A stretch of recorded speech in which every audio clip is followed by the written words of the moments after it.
Hey, what's up guys? Hello and welcome back. Holy!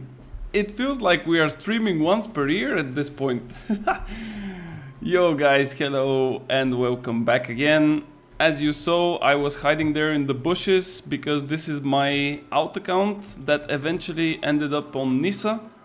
It was, I don't even remember on which server I had this one.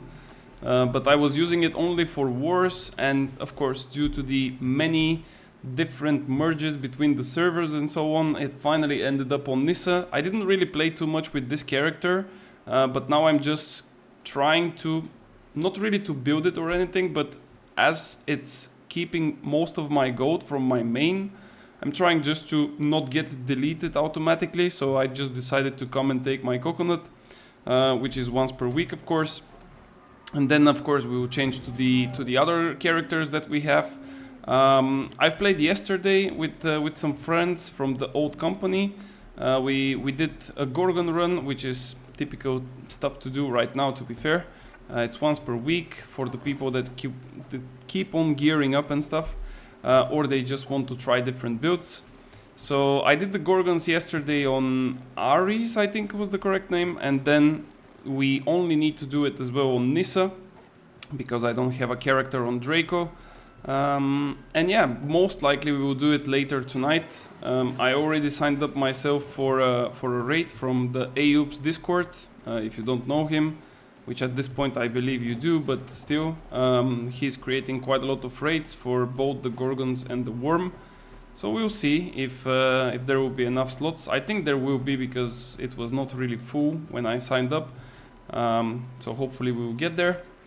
And of course we will play some PvP. I mean, that's the best thing about New World, so there is not much else that we can do apart from playing some PvP. The new map is gone, and to be fair, I'm not really sad about it, because I was having quite a low FPS on the new map, and this was definitely not favorable for me, because I don't really enjoy to play with low FPS. Of course, wars are a different thing, but you know, if you can have a 60 FPS, then you definitely want to aim for that and not for 25 or 30, like was the case with the new map. But who knows? The new season is coming in around 20 days or something like that, and hopefully, for the third time, when the map is coming out, we will see it actually working with a proper FPS without too much of drops and stuff, and then it will be nice. But we'll see. The new map is definitely Ice Mage 1. I mean, I'm not saying that the mage class is weak there or anything. I'm just saying that technically the FPS that you get on open world, in arena, in the old OPR and so on is way better than the FPS that you can get in the Coral Divide map. And this is the only problem that I have with it, because basically bad FPS means poor performance in general, and that also means that my inputs and, you know, the things that I want to do with my character will eventually happen at a later stage and not instantly as it should be, which of course has its own effects on the combat. But yeah, we'll see. So yeah, as you can hear and see guys, I'm kind of excited. I don't remember actually when was the last time that I was excited about New World. I was really not thinking that this will ever happen. But to be fair, yesterday's video and the post that they made with all of the different things that they are planning to implement in the next season, and this is the key word technically, because they are planning to implement those things already as from the next season. It's not on the table to be worked on. It's not on the table maybe, you know, it's coming. Like it's 20 days actually. Is it 20? Yeah, 19 days and 6 hours. So this means that as soon as season 8 starts, maybe not as a whole, but we will get portions of those different things as new content. Of course, some people are still frustrated. I've seen quite a lot of posts and different comments from PvE players mostly, where they've mentioned, yeah, but where the new PvE stuff? Like, where is the new dungeon? Where is the new raid? And I completely understand those guys. But at the same time, if you are a PvE player and you are wondering why we didn't get an expansion in terms of, let's say, new maps, like new expeditions, new raids and stuff, just think about it on the other way. We are playing this game close to 4 years, and all those things, and even more things, in terms of PvP, were requested already in the first year. So we are getting them only now. So as a PvE player, you should be aware that the game was really focused on PvE for the last 3.5 years. And now it's a bit time for the PvP players to get something, you know? And this something is not even that much. I mean, few maps and one game mode, I mean, come on, this is this is not even that much. So I think it's really nice. And I'm pretty sure that also the PvE players will enjoy that type of content, because it's for everyone. It's not mandatory that you would have to be like a genius in terms of PvP to play it. You can just go and have some fun. PvE players just got a new raid. PvP players didn't get shit for years. Yeah, exactly. I mean, new raid, it's not really new anymore, because I think... How much time has been since the Gorgon's release? Was it like half a year now? I think it's like probably close to half a year, if not even more. But yeah, I think that in general, yeah, those are really positive things. And of course, I still keep one really strong concern, and this is always the case. What will happen when we see those things live? Because we know that AGS can promise, we know that AGS can sometimes listen to the community, but one thing we also know is that whenever AGS do something in the form of adding something to the game, like patch notes and, you know, like things that are implemented to the game, we already know that there will be something, you know? Like, I cannot really call it from now that there will be a duplicating bug or something like this, but there will be something, right? And the question is, will that something break the game so bad that people would get pissed? Or it will actually come up without any problems, you know, like without any glitches, bugs, and everything will be fine. But I don't know. I really don't have the answer on this one. Only the time will tell, so we will see what the time will say, basically.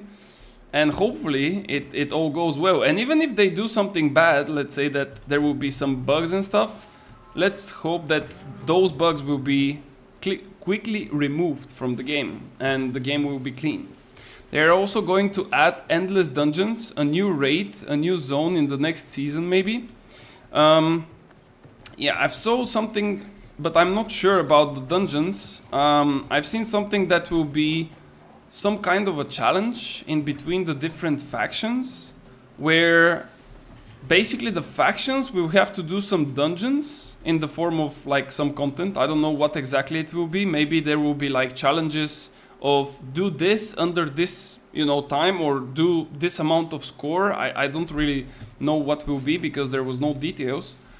And then the factions probably will compete between each other, which is also quite interesting, because I keep on repeating that in the early days of New World I was more focused on to PvE, and I was doing speedruns and score runs, and some people think that this is an easy task, but believe me, like, speedrunning and score running in New World is not easy. I mean, it feels easy and it looks easy when you see the perfect runs with everyone being 5-con and everyone is doing what they have to do, and they get a bit of luck as well. But in order to get to that level, in order to get to that synergy with your party and stuff, it takes quite a lot of you know, of attempts. It quite a lot of understanding and experience. So it's not that easy, and definitely it's not for everyone. Okay, so we need to, like I said, we need to play some PvP. And meanwhile, while we wait for queues and things like this, I can definitely also do my dailies, which are 3 faction quests, and of course killing those mobs here, which are giving you those coins, I mean bags of coins with 250 gold each. I'm not really opening them. As you can see, I have quite a lot of different rewards that I can open for gold, but I'm really close to gold capping, and I cannot really store all that gold anywhere. So that's why I'm just keeping the rewards. And yeah, so we need to change our specs. We were playing with, of course, 500 intelligence, simply because we were playing Gorgon's Run yesterday, like I told you. But today we will try to play a bit different. So I'm gonna play with my usual setup for wars.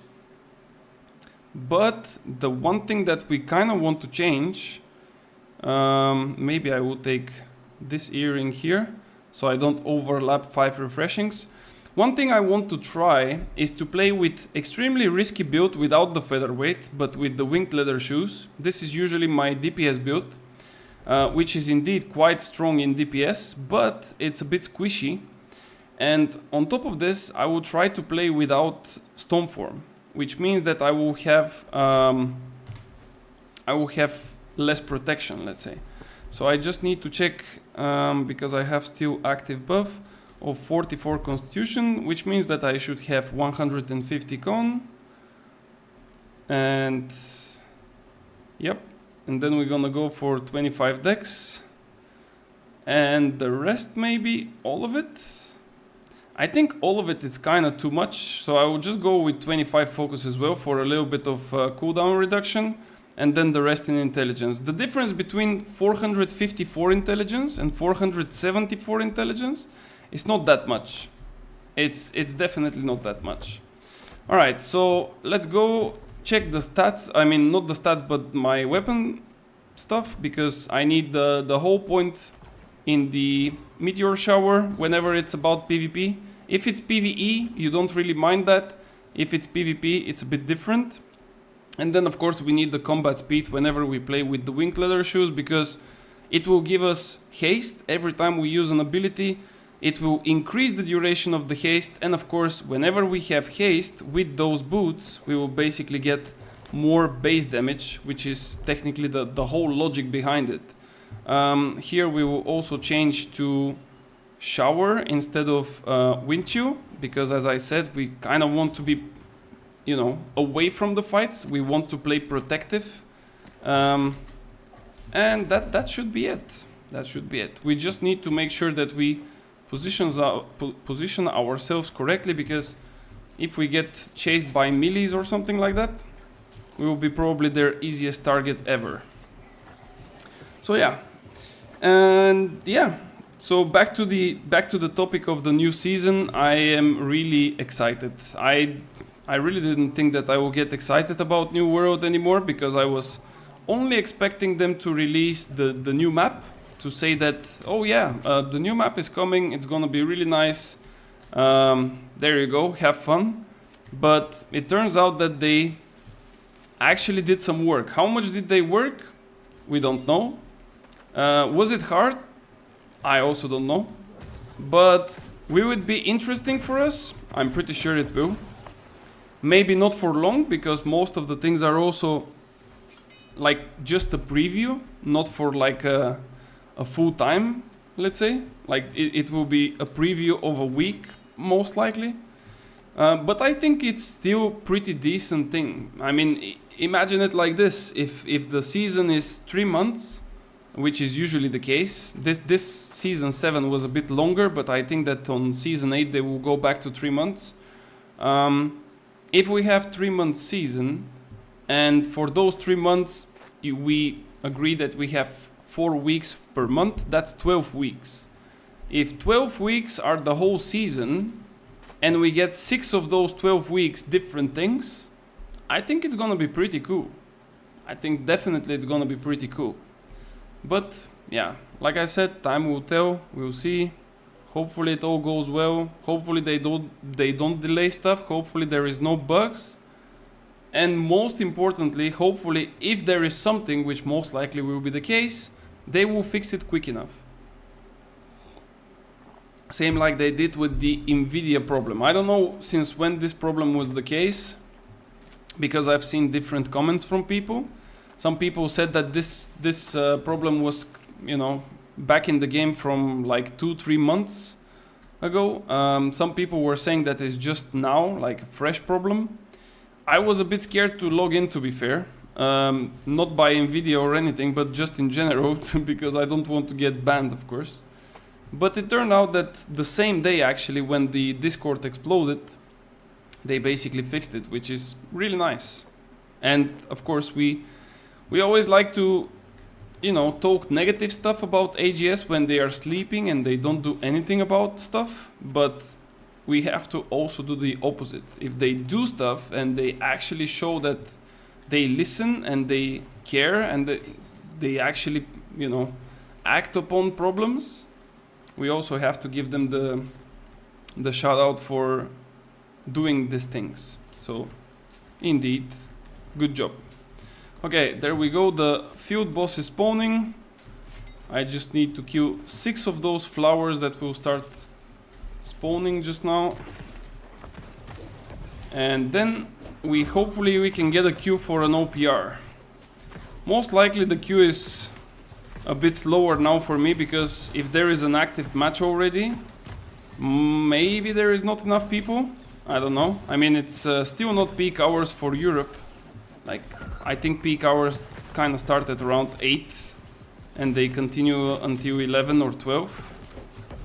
But yeah, we have to wait for a little bit.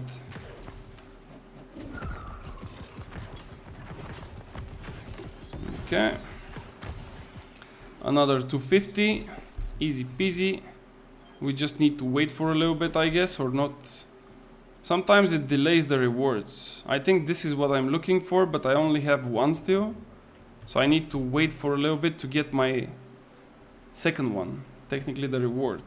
We can wait. We already have the queue popped, but we can definitely stay here for a while and wait.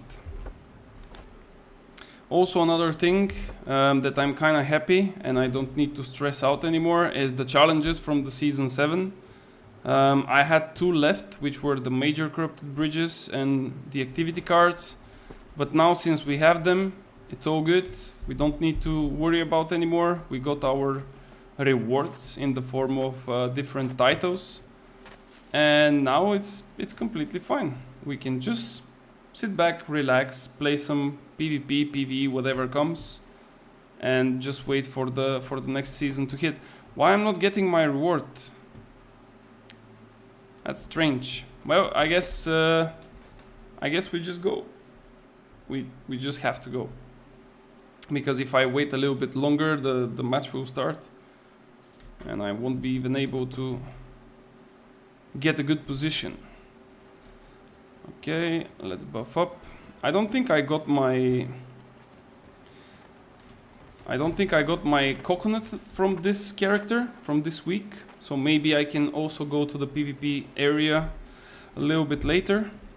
We can see if we can take it. Not that I need specifically now anything to be crafted, especially with the new season coming. I think I will not waste anything that I have. I will just hold my resources, hold my stuff. Not because I don't want to try new things, but mostly it's just because I want to see what will be the new artifacts and what maybe the meta will shift into. Because looking into some of the artifacts, I saw gloves, I think, that will be quite interesting. So we'll see if that's the case. Why they have like 3 people?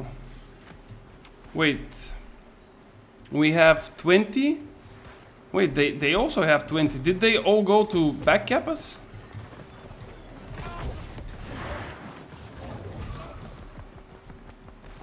Well, Luna is not even ticking for them, so... that's a pretty strange start of the map. I mean, if they had at least 10 people here, I wouldn't be surprised. Ooh, that's a nice route. Well done, buddy. This kill was basically all yours. The roadmap says new perks for the new season. Yeah, but I mean, that's the thing. It's not really specified what exactly, because new perks can be also new perks from the new artifacts, right? Like technically applying new artifacts to the game also means like new perks to the game. So it could be looked from this perspective. It could be also that some of the perks might, you know, be reworked a bit. Will we get actual new perks? Or will our perks that we have now in the game will be changed? This is also something that there is no definitive answer to it. To be fair, I really want to see more balanced and more versatile perk pool, because at the moment we kind of have like only few perks that are usable. I mean, I'm talking about like high tier PvP, right? Like, if we have to be honest and real about it, like when you put Enchanted Ward, when you put, let's say, Hearty for the rings, which is a mandatory perk, when we put, for example, Refreshings for all of the healers and mages, and few others, of course, and let's say the conditioning perks, like, what do we do with Vigor? What do we do with Invigorated? What do we do with Critical Retribution, for example? What do we do with empowering, what was it, Breaker, and things like this? Like, there are so many perks that can be better, but yeah. Either way, I'm not crafting anything until the info is data mined. Yeah, that's exactly what I'm saying. Like, there is no point. I mean, we've played this season for, I think this season was 90 days instead of the 60. No, actually, wait, it was more. It was 120 days. So instead of 90, it was 120 days. And for 120 days, we already saw like what is good, what is bad. People tried different builds, they played them, and stuff like that. So now going and crafting something, when we're gonna get like a new patch in, I don't know, like 20 days or less, doesn't really make sense. Or old world again? Bro, it's gonna be old for only 20 days more, so that's why I'm here. So I can have fun on it until I can. No, but really, copium levels are really high at the moment. So please be with me. Woo! No, I missed this guy. Dune is only in June. There is so much time until June. If Dune was coming in May, like it was supposed to come in May, it would have been different. But Dune is only coming in June now. And the early access, I think it's on the 5th of June. And then we have the general access at wait. Wait, this guy got stuck or what? No, he stole it. So yeah, the 5th, I think the 5th of June is the early access, and then you have the regular access, or whenever the whole game will be out, will be on the 10th. The 5th, 6th, 1 month. It's a bit more than 1 month. Like 1 month and what is it? Like 10 days, 15 days, something like that. No, but the thing is, again, New World is having indeed a really nice patch coming out. Not all of the things will be available straight away. As they said, most of the things will be still in preview, which means that 1 week you will be able to play one thing, then the other week you will be able to play another. Which means that we can always go in between the games. We can, for example, play some Dune, then for a few hours we can play New World, vice versa. We can, for example, don't play New World at all, and then whenever the preview of a specific thing comes out, we can definitely go and try it out. So I think that's the positive side of it. I mean, of course, if there is a lot of cool things to do in June, we will also play them, but this doesn't necessarily mean that we will completely ignore what's happening in New World, especially when we waited technically for close to 4 years for exactly this kind of content, and now when we are having it, to not even try, it's gonna be interesting, you know.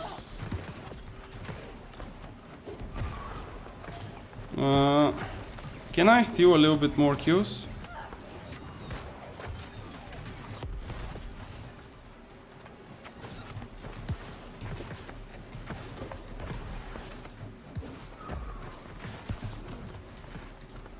My aim is so bad.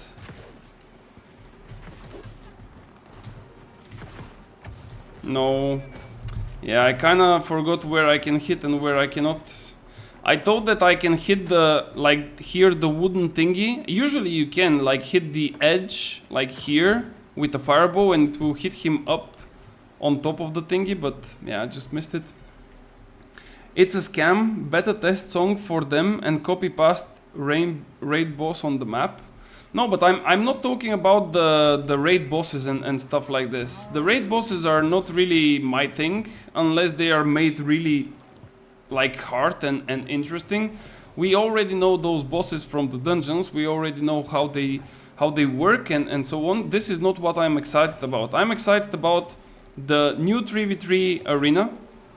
I'm excited about the new flag thingy, like capture the flag mode. I'm excited about the new OPR map, which will be gearless, like where you go without any perks.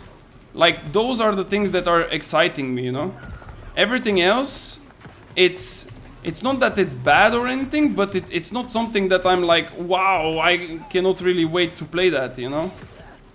So, that's the thing, mostly. Ooh, baby.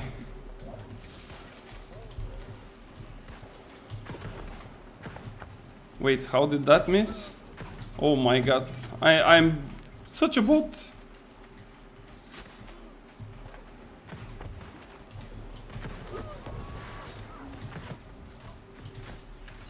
Yeah, I'm really bad.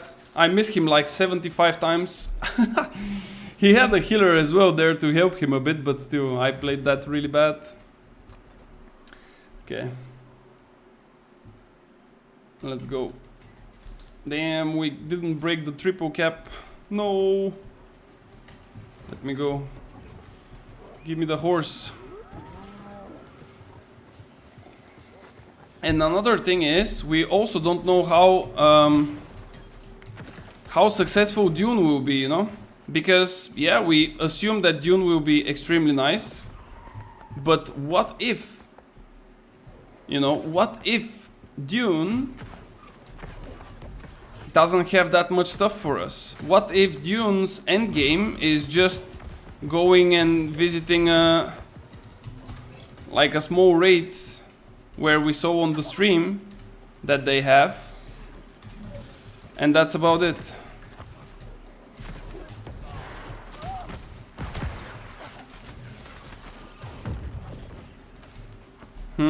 What if?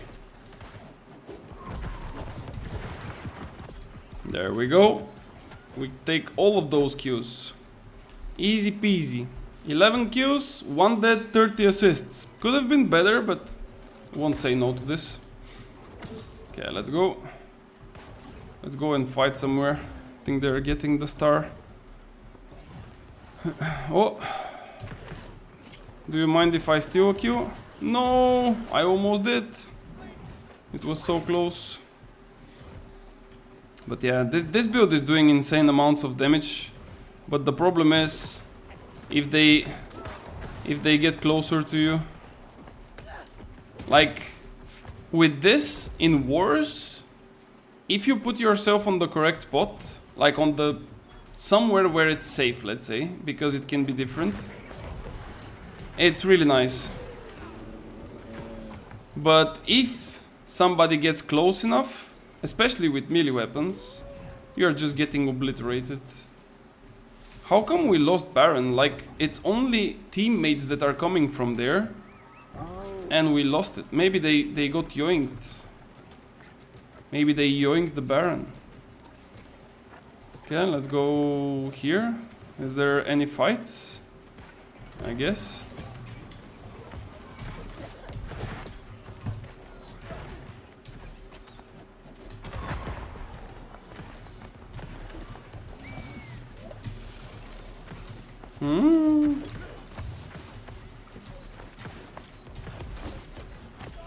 What is this guy doing, bro?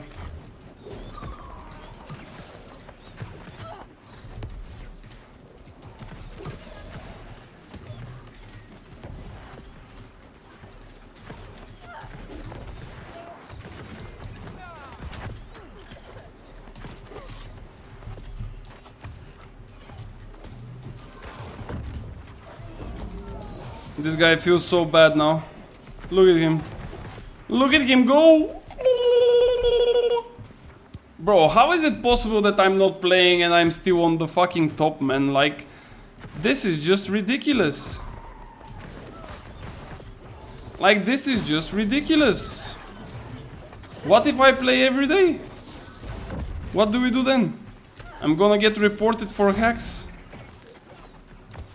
Holy. Look at them. They don't even want to go out. I mean, I'm talking big now because we are getting the stronger team, but the next game when we are losing, just watch me. I will be crying like a baby. Oh, more people exiting. I mean, it's a triple cap, but because of the Baron, we are not really ticking. Yeah, we just need to wait. Okay. Wait, I have a ping in the Discord. Is this for the raid? No, this is for Ares. I don't need Ares though. I need to get in the raid for Nissa tonight.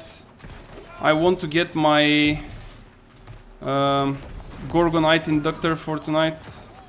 If that's possible, would be really nice. This guy's surviving like 5 people, nice. Why your team is locked too? Yeah, exactly. Like somebody yoinked the Baron, that's why. How come I didn't hit with the pillar here? That was strange. I did like a pillar like this. Maybe it casted it here, I don't know. But yeah, this game is GG. Nice try, boys. See you on the next one. And let's hope that we get cool things from the PvP track. I actually didn't follow how the market is going. I don't know what is selling, what is not. Before leaving, or I didn't really leave, but I didn't play for like quite a lot of time, and I mean, I was logging in for like 10 minutes and then I was leaving instantly. So I don't really know how the market is going now. What is expensive and what not. Before the prismatic stuff were like expensive. I remember that prismatic ingots were going for like 800 a piece at some point. But is that still the case? I don't have a clue. But yeah, I guess after I do my like daily rotation of quests and things, I might just go and check the market for some stuff, some prices. 500 go in Draco. Oh, okay. And hello, yes, hello, by the way. Yeah, I think that more or less the prices will kind of equalize between Draco and Ares in the next couple of days, because as far as I understood, next Tuesday we are getting together. They are merging both fresh start servers. So technically what this means is we will end up with 2 servers. Nissa being the OG legacy server. And then we will have Draco and Ares. I don't know who is the prior server, like who is the priority one. But it doesn't really matter, like it's whatever. So we will see. So eventually the prices will definitely even out. But yeah, I think it's whatever. I mean, unless you want to invest, like let's say you have too much gold, or you just don't want to have gold, but you want to have materials. Maybe it's nice to invest into those kind of materials. And then whenever the new patch comes, if there is new bis, which is of course hard to tell from now, but if there is new perks or some changes to perks and this will shape the meta in a different way, definitely people will start crafting, they will experiment, they will try the different combinations, especially with the new artifacts and stuff. So it will be nice to see, but yeah, it's a bit early. I think I will just wait to see what I'm gonna do, because I don't want to invest into materials, but at the same time I don't want to cap on gold, so I'm in between.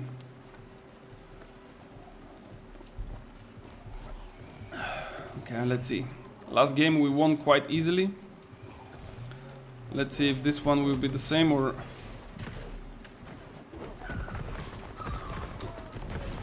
Oh no, Tony wanted to come in. Is this Tony or Tooney?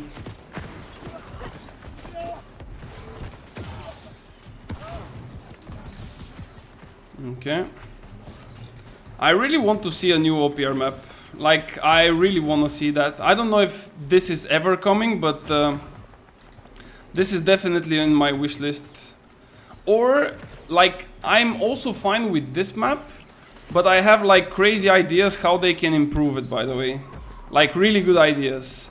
And it's not even that hard. I mean, you don't need to change the whole map.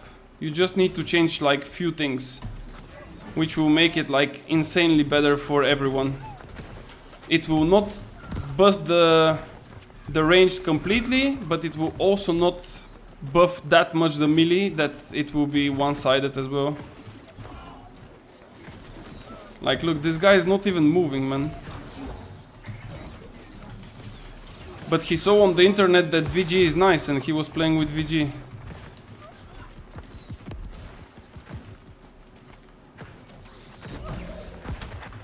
No!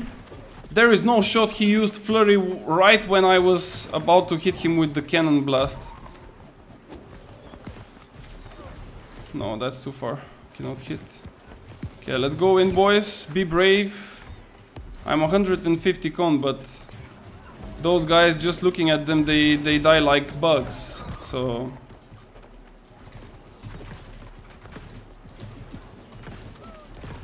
And most of them are like not even level 65, as far as I can see. Like, this guy is level 61.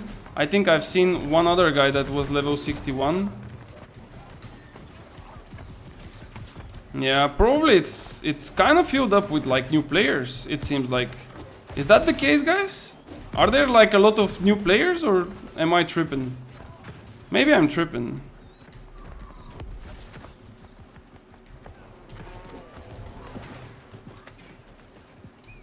Okay, yeah, let's go back to middle. Seems like they're capping it.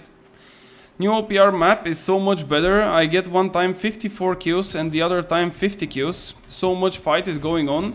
Yeah, the map is created in a way that there is a lot of fights, but like I said in the start, the only thing that is extremely negative for me is the FPS drop. And this is for everyone. It's not only for me. I thought that it's on my end. And, you know, I was thinking that my PC is complete trash already.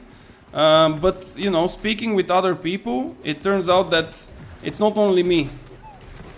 And, yeah, I just hope that they will eventually make it better in a way. I don't know how. I'm not a developer. I'm just a gamer. So I don't know how it works. But last time that they received this information as a feedback, they said that they will work on it. I don't know if they did, because I literally had the same type of FPS and the same type of performance. So for me it was literally the same. Is it different? I don't know. Ooh, bro. We are doing crazy damages. But, oh, oi, oi, oi, oi, oi. Am I lagging? Guys, am I lagging on stream or I'm just lagging in the game? Holy shit. Yeah, it's lagging a lot. Am I lagging? Hello? Just IG?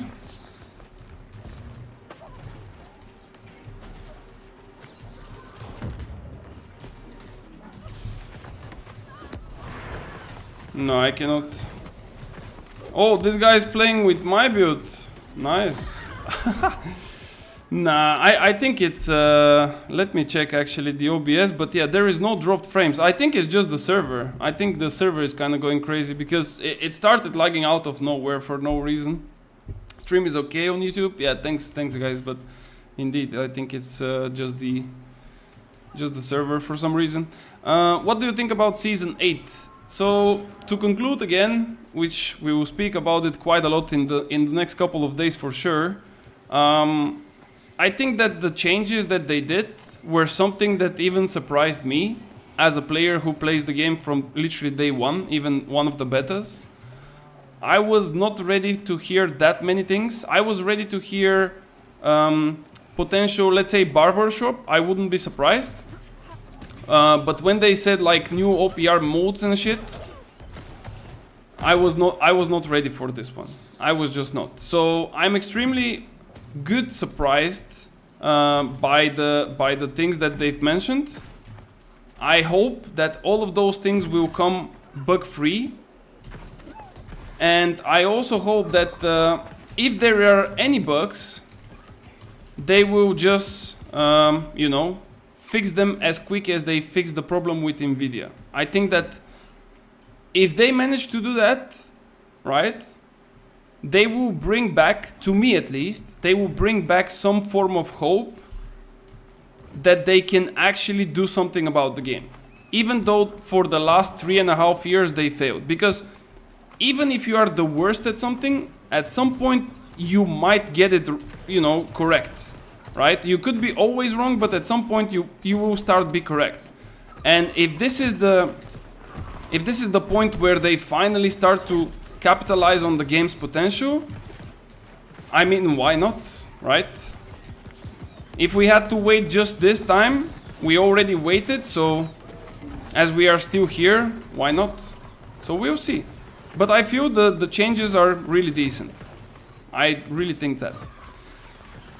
The FPS in the new OPR was better until they fixed the visuals and evade. Whatever they did screw up with the FPS in the OPR. I cannot agree. I mean, sorry, not that I cannot agree, but I cannot confirm on this because I didn't play the new OPR map in the first couple of days. Oh, this guy's playing an interesting build. He's playing with Spike and Windchill. That's interesting. I was thinking about such build. But the problem is that you don't have the stone form. I mean, not the stone form, but the ice tomb. And this is a lot of yeah, nice, bro. Yeah, it's not that oppressive. I was literally not even dodging with 150 con, and he still cannot one-shot me, so it's not that strong. If he cannot one-shot me with this build, what if I'm tankier? I think Spike is just really in a bad shape. We just need to kill their healer.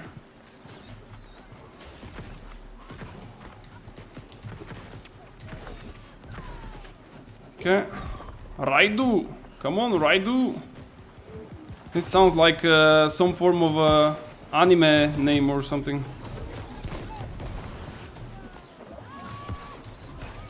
Oh, this guy is playing with 2 healers. Holy! He's not joking, man.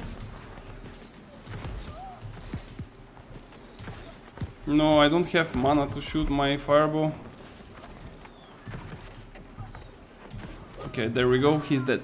PvE player like us long time ago are not happy about the M3, so I know a lot of people are giving up. It's kind of bad for numbers, so PvE only play M3, nothing else.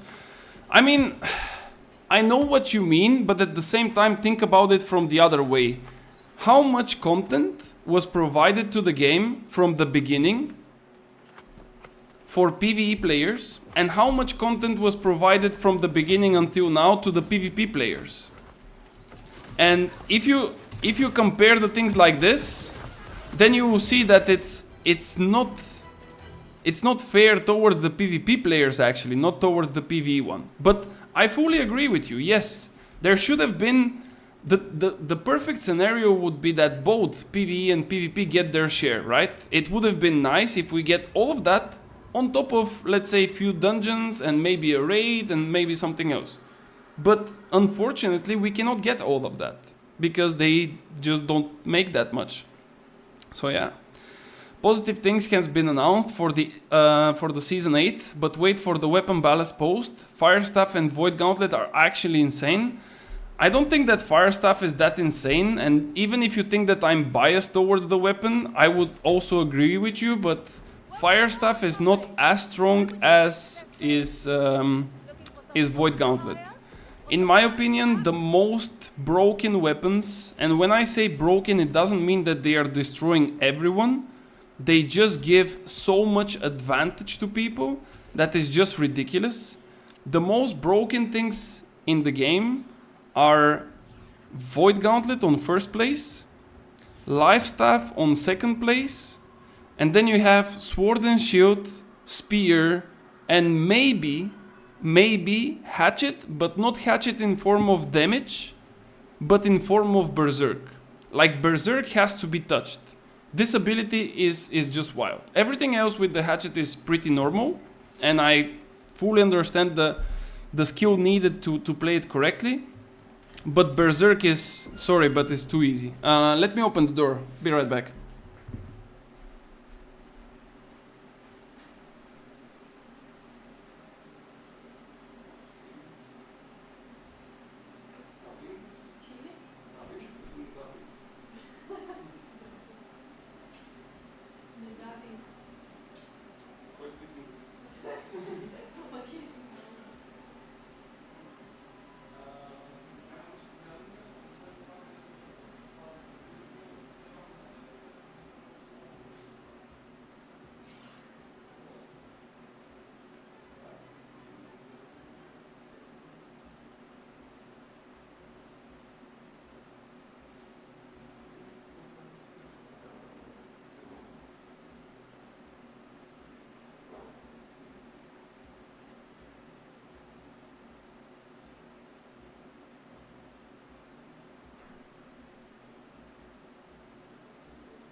Okay, guys, I'm back.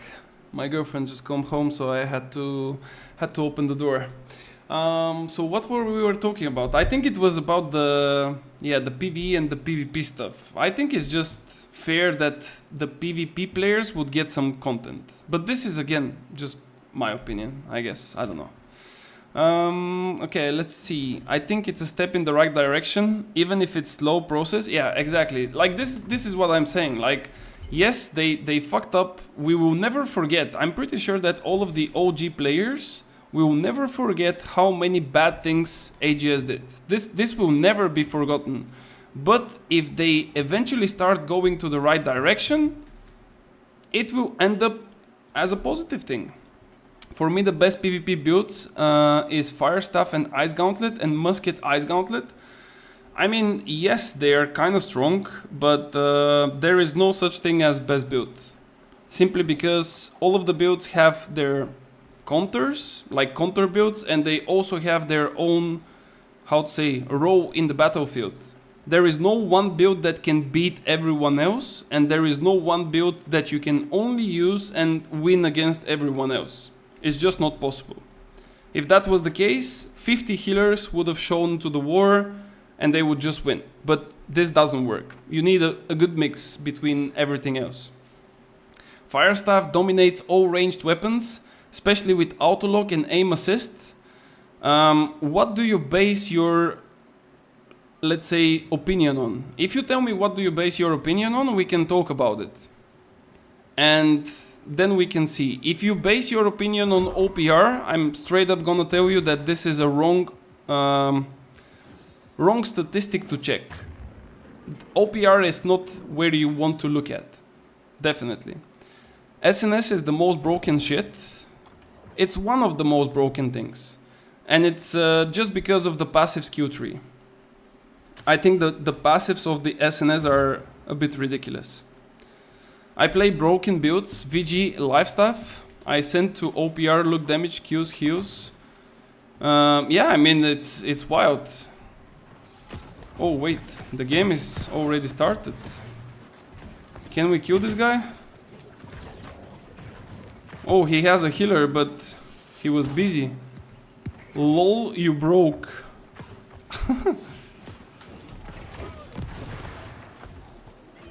Oh, this guy has 2 healers.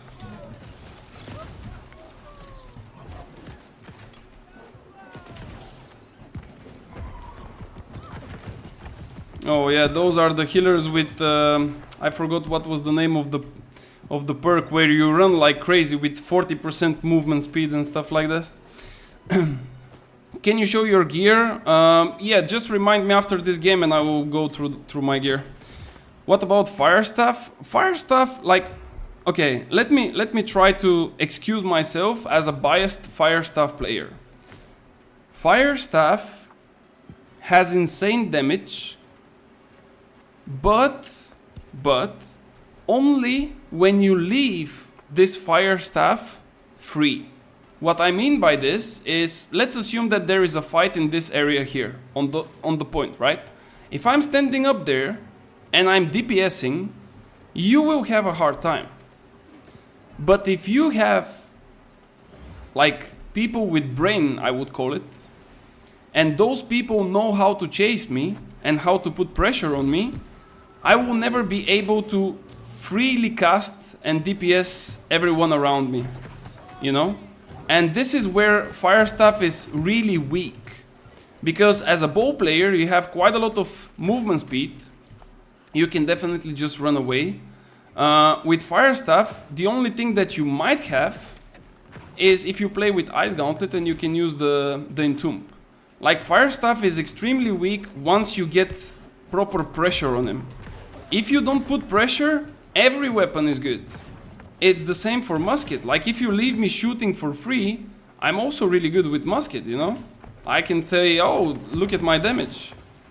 But if you don't, then it's a different story. Based on aim and natural aim, not aim assist. No, but this is the same for musket. It's the same literally for musket. Musket also can use aim assist. And do you know why fire staffs, especially with aim assist, are so strong? It's not because of the fire staff. It's just because of the VG. Oh, this guy fucked up his key bindings. I think he wanted to jump first, but he didn't. This guy has 2 healers. If we kill the healers, we can kill the guy with the spear. But if we don't kill the healers, we are a bit screwed. Like, this is what I'm saying. And now, because we don't have crowd controls, we cannot do shit to those healers. They are just running in circles, and we are just watching them.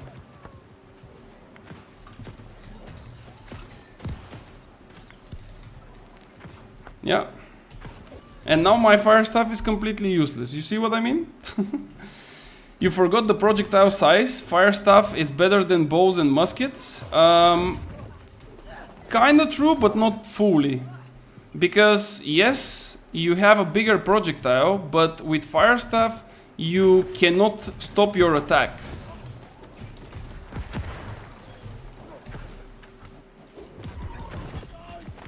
You just cannot. Like, once you start attacking, you cannot stop it. With bow you can. Also, bows have better animation cancels than fire staff. They have better movement speed than fire staff. In general, they have better range than the fire staff. The projectiles of both are flying faster than fire staff. I mean, it's a really tough discussion. Let's just agree that all 3 weapons have their own things, and they are good at different things. Because all of them are nice, but you need to know what you're doing.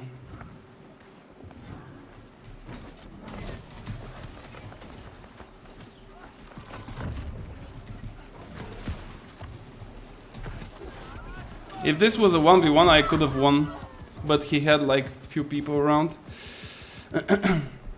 A heavy SNS hitting upheaval for 5k plus shouldn't be a thing. Upheaval shouldn't exist, correct.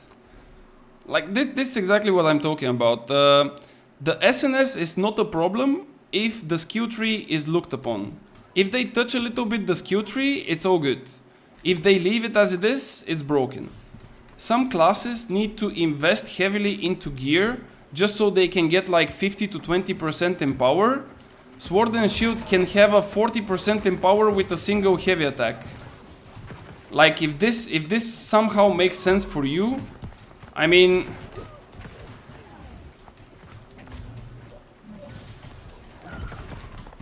that's just wild. Yeah, they just have a lot of healers.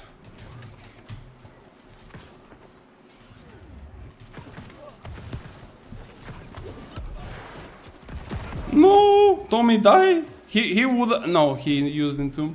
Okay, almost. What about VG? Is it same? Like the thing with VG is that the same as the Sword and Shield, the VG has like few things that are just out of touch broken. The first thing, and in my opinion the most broken thing, is this one. Like a lot of people will tell you, yeah, but the Blade, everyone is playing Blade, what the fuck are you talking about? Like, Blade is one thing. Blade is melee, and you can avoid it if you play correctly. You can get away, you can use crowd controls, it's fine. But if somebody hits you with Tether, which has 20%, I mean, sorry, not 20%, but I think it's around 20 meters distance of a hit range, which is from here to my mark, like this, I think it's the maximum range. If you get hit by this, you will receive 20% weaken, and the enemy will receive 20% empower. And this is just from the Tether. I'm not talking about the other passives that the VG has, which gives him also empower, but just the Tether. And then on top of this, if you have the perk for Tether, it also slows you down. Now, you might say, yeah, but I can use Cleanse, I can use Entomb, and it's all gonna be good. Well, no, that's the thing. Tether cannot be removed, and it's also written in the description. I'm just gonna show you when the loading screen goes off, but Tether cannot be removed. Like this effect, you can remove the slow, but you cannot remove the weaken. You cannot remove the empower from your enemy either. Like, there it is. Actually, I think 5 regen serums are better. Copium. So, as you can see here, on the very bottom, Baleful Tether's empower and weaken cannot be dispelled, and the Tether remains active after weapon swap. Which means that if I hit you with this, for the next 10 seconds you are my bitch. Quite literally. And then of course, the one and only which everyone is using is the Void Blade. Like this is just, it's just out of touch. Pillar 5k through 50% resist is fine. If you show me a video of you receiving 5k plus from a pillar and you have 50% resist, I will literally give you my account with all of the gold in it and everything. This is impossible unless you play with like a what? Like 5 con or whatever? I don't know. This is not possible. This is just impossible. You probably got hit by something else at the same time and you didn't notice that you receive more than one source of damage. It's just impossible. Okay, wait, I was going to do something. Yeah, I'm gonna check the market, I forgot. Now while I'm here, let's see how the things are going. So, prismatic ingots. 787, ooh, somebody bought the market or what? There is only 2 stacks. 560 buy orders, okay. What about the leather? 369, wait, that's cheap. Can I buy some? Let's put like 40 for a day, I guess. Yeah, let's see. Then we have cloth. 360 buy orders, 340, okay. And then planks. The thing with the planks is that they are really nice on price if we could have craft weapons. If you cannot craft weapons, there is not much that you can use them for. But if you cannot, and it's a bit tricky. But yeah. Okay, let's go. Let's go for another one. By the way, it's 7 p.m. I need to check what time was the raid for Nissa scheduled to. I think it was 9:30 or something, but I'm not really sure. I need to double check that. Okay, let me see. Meanwhile, I'm checking the pictures from Gandalf. 54 kills, 68 assists, 1.5 million damage, 1 million almost healing. Wild stuff. just wild stuff, indeed. Okay, Gorgon sign up. Yeah, it's for 9:30. So if we get the chance to play in that, we will definitely go, and we will do one Gorgon for the Nissa character, which is technically my main, which I don't really play that much anymore, but I can still use it for wars, for speed runs if necessary, for worms, and things like this. Okay. Can we get inside quick enough?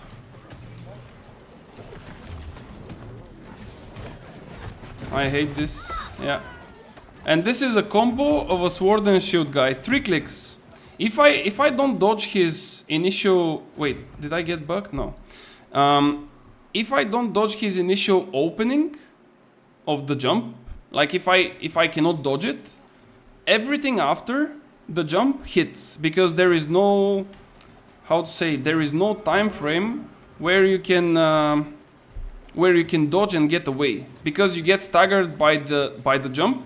Then he instantly uses shield rush, I think it's called, which also staggers you. It applies slow on you, which gives more damage to the upheaval, and then it's basically GG over.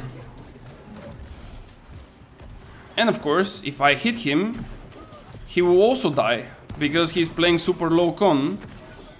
But usually, when they run with a pocket healer, they are risking it too much. Of course, if he's running without a pocket, it's gonna be a different story, but I think I'm missing one piece, actually. I don't think I'm rooting people when they exit my... Wait, let me hide here. Oh, that's 2 hits. Ooh, those guys are getting big damage, though. No, I missed. This guy is the tank.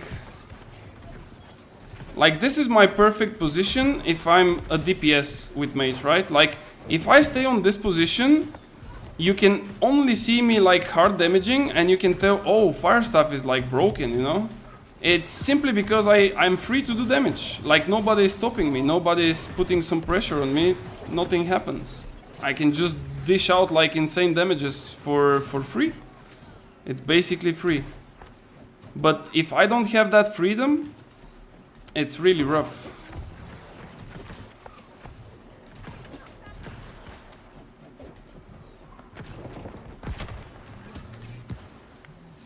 Yeah, and now he cannot even come closer.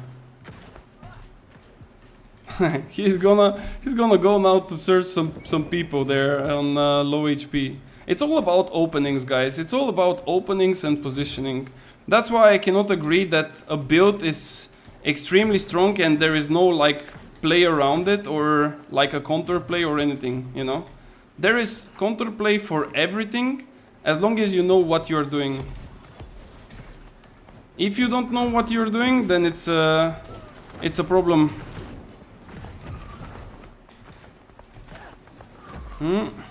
Got hot. There we go, we got him. 2-1 for me. I need to survive this. Oh, baby! Yo, give me a heal, please. No! Bro, this got like a bit tricky. I wanted to do something else, but I lost too much HP. I wanted to jump down so I can bait the melee to jump down with me and then to jump from the storage shed up again on the platform. But the problem is that I lost too much HP. Usually you can do it like quick enough, but if I did it, I would have been dead. Because they had like few ranged people that would have hit me for sure. So that's why I had to climb up, but it's fine. I mean, we are just getting back into action, so everything is possible. Okay, let's hit those ranged guys there. Now when there is nobody, we hit the door, we charge the rune. This guy is not our main target because he would jump down. Now we maybe can do like this. Lord Badaboom. And I think I can use my rune, but yeah, this guy probably got healed. Okay, let's go in. Lord Badaboom, that's a healer. There we go, we got him. Oh no, that's not good. Oh, that's really juicy. Oh my god. Do you see? Like, this is what I'm talking about. The damage, like, currently I'm with 10 stacks of Empower from the Meteor Shower, right? And they are all in my eyes, which also gives me additional damage because of the Deep Freeze. They are all stacked up, and I'm free to cast all of my abilities. Of course they will die. I mean... If they were hitting me and staggering me, it would have been a completely different scenario. Wait, I don't have mana. I'm clicking buttons, but no mana and nothing happens. Is this guy medium or light?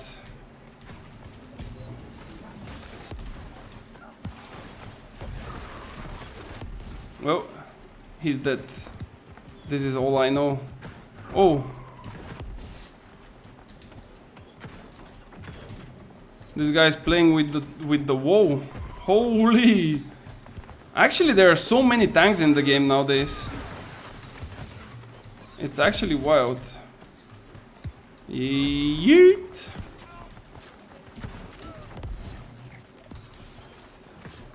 No.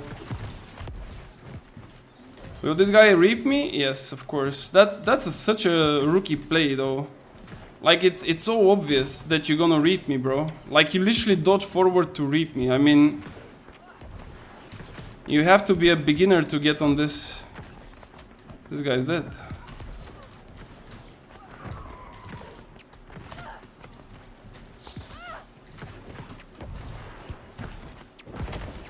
No! He walked with the dump-ass horse in front. Bro, if he didn't walk in front of that... He missed again! No! And now you don't have abilities! Oh! It feels so bad. Come here, Kogame. Oh, fireball, and he's gone. Yeah, that's too risky. Like, you don't play like that. I mean... If it's on close quarters, then definitely you can kill me in like 2 hits, but in the open space where there is like so many other people around, it's really hard to do such things. It's not impossible, but it's just too hard. Getting shot from the side, but I don't think we care, right? Yeah, we don't really care. My power here is that I should be playing nearby my teammates. Like, if somebody gets me alone, I will be in a big trouble. You know how Jose Mourinho is saying, if I speak, it's not good. Like, for example, this guy, I'm fine with like taking a fight with him.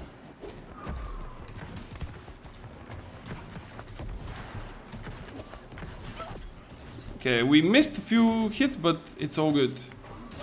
Oh, sheesh! Brizukan. This guy literally missed everything.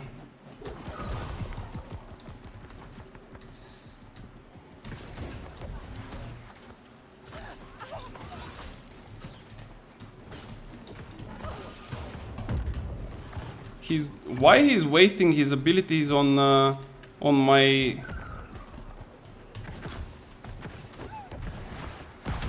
No. No, how...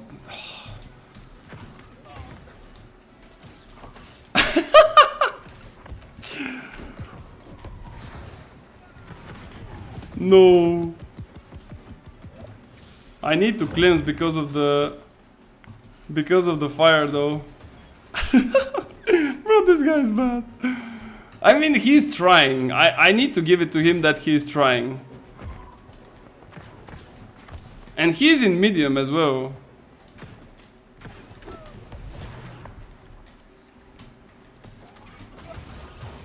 No, bro, you fucked up. GG's. He's gonna be back. It's insane. Oh, this was a big ice spike on you. I mean, bro. I can dodge like all of his ice spikes if I want. It's so obvious. The problem with ice spike is that it no longer like the thing is, in the past when you root someone, doesn't matter what is the root. It could be from scream, it could be from shower, it could be from anything. When you root someone, they couldn't dodge. Like it was not allowing people to dodge. And that's why like Ice Spike was dominating everyone, because as soon as you land a root or someone else helps you with that root, you basically have a guaranteed hit on perfect Ice Spike as long as you know where to hit, right?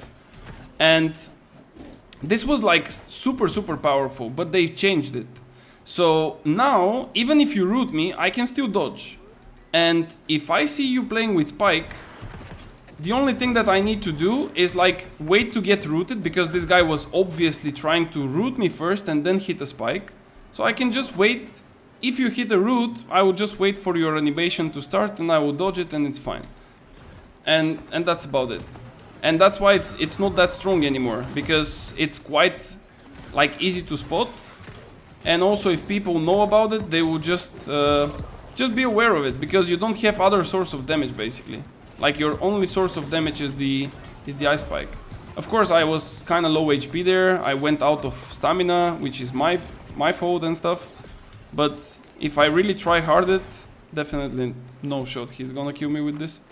And the Hearty Muse, there is no Hearty Muse because they removed the effect from the Hearty Muse. Like you cannot spam Hearty Muse anymore.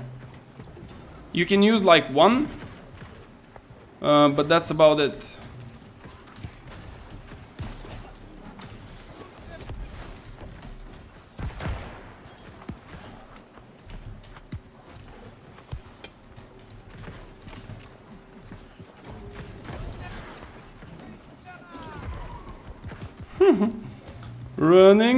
Running.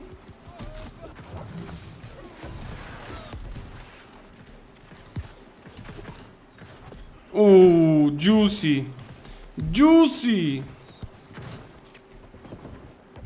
That's the problem with the assassins, guys. Like, if you are an assassin and they see your position and they know how to play against you, it's over. Like, you cannot do shit. If I'm alone, I'm probably dead. But if I'm not alone and I have people around me that they also saw you, you are just fucked. Wait, I kind of want to kill this mage guy. Did he die already? Yeah, I think they killed him. I wanted to kill him so I can return him the tea bag, but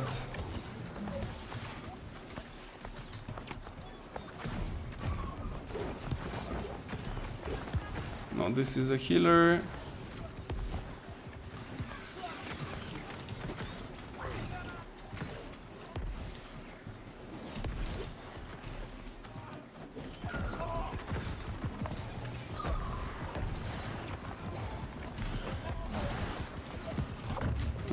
Nice trip.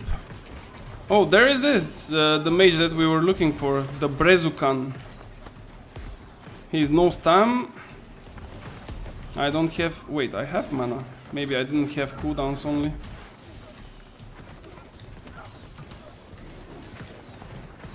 Yeah, he's just running down to the entrance. I see you, baby boy.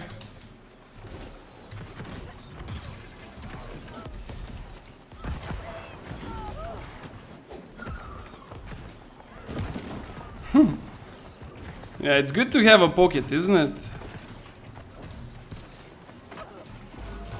Sick. Bye. And that's why, like, Ice Gauntlet is the best. If I have Rapier here, I would not survive this one. I can probably just run away, but I wouldn't survive. But if I have an Ice Gauntlet, even a bad move like this, like getting hit by his jump, I would still be able to at least go into Ice Tomb, and then I can reset somehow the fight. Of course, he can play it even better. If there is, again, nobody around me, he can just wait the Ice Tomb or just hit it. He still have the advantage when I'm leaving it, but yeah. I didn't know that. You didn't know about the Heartimios? Yeah, they've changed them a bit. They made them so you can use, like, let's say one, but you cannot, like, use a lot of, how to say, you cannot use them during fights just so you can recover your HP, you know, like this is not possible. Just give me a second because I'm getting some text from work, so I need to check it at least.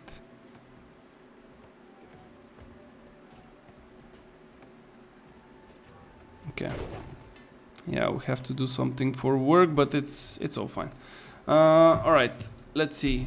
So we've placed some buy orders. Let me check how are the health potions and mana potions going, because I think that we might need to stack up some pots for ourselves, because we will be playing quite a lot of OPRs and you know, in general, maybe I'm really hopeful that we will have some wars, especially when the servers kind of get merged. I don't know how active is Draco, by the way, but I really hope that there will be enough people to play some wars. And when I say enough people, don't get me wrong, guys, but you don't need like 50k players in the game to have wars. You technically need like 4 or 5 companies. Actually 5 is too much, but like 4 companies is kind of nice already. So you can have nice rotations in between them. Of course 5 or 6 is always the most optimal one, because you can have from each color you know, 2 companies that can compete, and that's already ideal. But of course, if we get to that numbers, it would be really nice, but I don't think it's gonna happen over a day. But who knows, maybe some other people will also get extremely excited about the new season, and then things will just happen, you know. Okay, let me put also some other stuff, like Azot water, for example. How much is this going for? 4.7 buy orders, 366. Okay, let's put 367, let's say 3,333. And then let's check the hyssop. 35, buy orders 29. I guess we can buy someone 30. Okay, 0.3, not 0.03. Okay. 0. Why I'm typing like double zeros. Okay, and then aloe vera. What do we have here? Oh, 20 cents, bro, that's cheap. Okay, I mean, I don't expect that anyone will fill this one, but okay. All right, let's go for another one. Let's go for another one, and meanwhile, I will try, like I said, to do something for my work, because it's necessary, it's mandatory. That's the negative side of my work, that sometimes I need to do stuff outside of the hours. But of course, for every negative there is something positive. Okay, let's do it like this.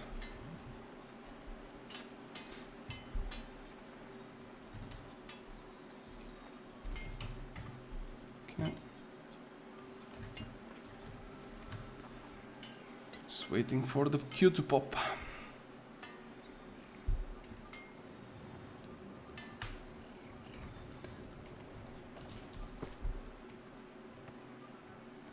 I forgot to check some of the perk modes, how much they're going for. Let's say Tonic of Tyrannis, 1.8. Okay, that's a decent price. I have some of those. I might even sell some, but the question, of course, is again, I don't want to cap myself with gold because I have quite a lot, and yeah, it's nice to have a lot of money, but it's even nicer if you can send it somewhere. Because if you get to 1 million and you are already a part of a company, and you cannot really put your money into that company because, let's say, you don't trust them, or everyone has too much money to put there in that company, then you need to find a way to, you know, use those monies for something else. And that usually is the issue, because it's kind of hard. But let's see. For now, we will just keep on buying stuff, and eventually, if we need something, we can start selling. But so far, I think we are good. Apart from some materials, I don't really need too much else. Might just buy some more resources and just prepare for crafts. Okay. Still waiting for the queue. Just checking some things. Okay.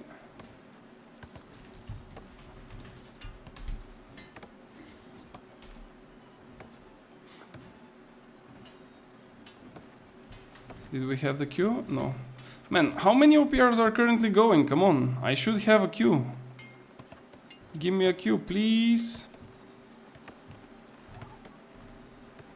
I'm kind of scared to go PP because I'm pretty sure that, same as long time ago when I was still playing League of Legends, as soon as you stand up and you go to, you know, to do something else, the game will instantly find you a match. But yeah. By the way, guys, I've just checked the Discord as well, and there is an announcement from Lydia, which is one of the community managers, I think. And just to inform you that there is a April community Q&A thread which is opened in their Discord. So as long as I know, you can send your questions there, whatever they are, regarding the game, regarding PvP, PvE, whatever, and hopefully they will answer to your question, or maybe they will merge it with other similar questions of that type. So if you have anything to ask the devs, just take your shot, go and check it out, see what they have to say, and hopefully their answer is going to be satisfying for you. And there we go, we finally got an OPR map. Okay, let's see. Meanwhile, here we still wait.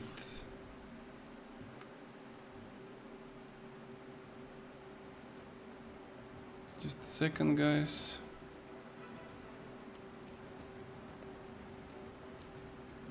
Okay.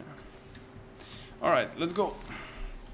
I need to rebuff myself. Oh, yeah, this makes me think that I need to visit the Cutlass Key, like PvP pool or whatever, like the new place where you buy stuff, because I think I didn't buy the weekly like buffs and things from there.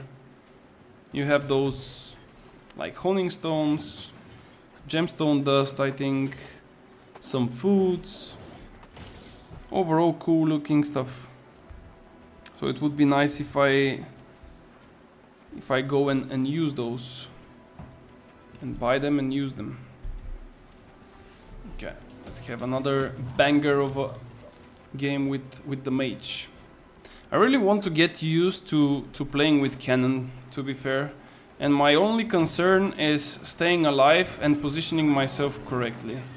If I can survive with my cannon rune as a mage, especially in wars, that's really big boost of damage. Like the cannon can hit people for around 5 to 6k, sometimes of course, not always. But like sometimes it's possible to hit for that much, simply because it's doing strike damage, and nobody is running strike damage. Now nobody sees that there is people behind. There is no way.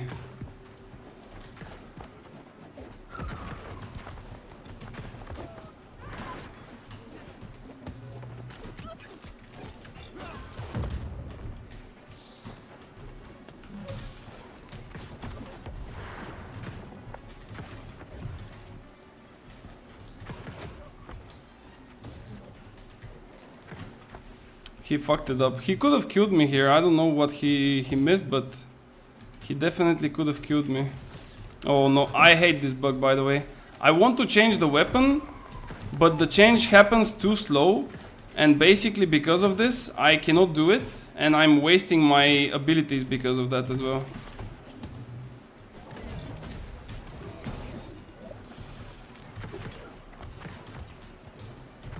No. And he has a healer, I cannot fight that. If he doesn't have a healer, I'm definitely going to fight it, but without a healer, it's just not possible. And he's also in the medium gear, so... like, the damage that I'm doing is literally nothing. Come on, bro, jump, you are like 25 people. There we go, tether, slow. I'm weakened. Yeah, there we go. And this guy even goes with repost. Who are you reposting, bro? Like you are 7 people. Does Empower Cleave proc with Cyclone and Maelstrom? Oh, that's an interesting question. To be fair, I didn't test that. Cyclone is strange because Cyclone is considered as a single hit, which means that once you like use it, if it's only the Cyclone, there is no shot that it will proc it even if it works, because it's just a single hit. But for the Maelstrom, it could be the case that even the Maelstrom itself can proc it alone, because Maelstrom actually applies 2 hits. Princess Frosty is going to get defrosted or no? Yeah, not really. Bro, why those guys are like going as their whole gang? Holy smokes. Look at them. 1, 2, 3, and some people are still inside. I'm also really brave when I have like 20 people with me. But I think they forgot their friend. Oh, somebody missed with his... almost, bro. Mr. Gisargo. Yeah, there are too many again. Nah, I cannot do shit here. Again, we got clumped into too many people. I think I need to find where is my Zerg, because at the moment we are fighting like 2v25 and I don't know where's my teammates. I need to find them. This build is not meant to be played alone. And as you can see, the result of it, it's quite visible. So I will just go where the Zerg is, and I think that, according to the map, should be Luna for some reason. But I don't really believe the map, because technically we have Luna, and there is no point of them staying there. So, I don't know. I will just stay with those guys. Any wars today? I think no. As far as I saw, one of the companies that I was playing before, like a mercenary, is disbanding. Maybe it's because of the merge of the servers, but I'm not sure. I don't know what is the state on Nissa, if there is a war tonight or not. I mean, probably there are some wars, but I'm just not into those discords, let's say, and I didn't really sign up for one. If somebody asks me to merc or something like this, I would definitely do, but I didn't get any request, so I will probably skip tonight. We will only do a Gorgon, if I, of course, also get picked, because I'm not really sure if I will get into that, but I hope that I will do. Okay. Pale Flame. Mr. Pale Flame is half HP just by 2 hits. Okay, we got one. Let me give my teammates a little bit of breathing room here. Oh shit. What? What is this damage? Is that even, like... Is this legal? What was this flail doing, bro? Did you see this? Is this some new meta or what? Did I miss something? Mr. Pale Flame is coming for me, bro.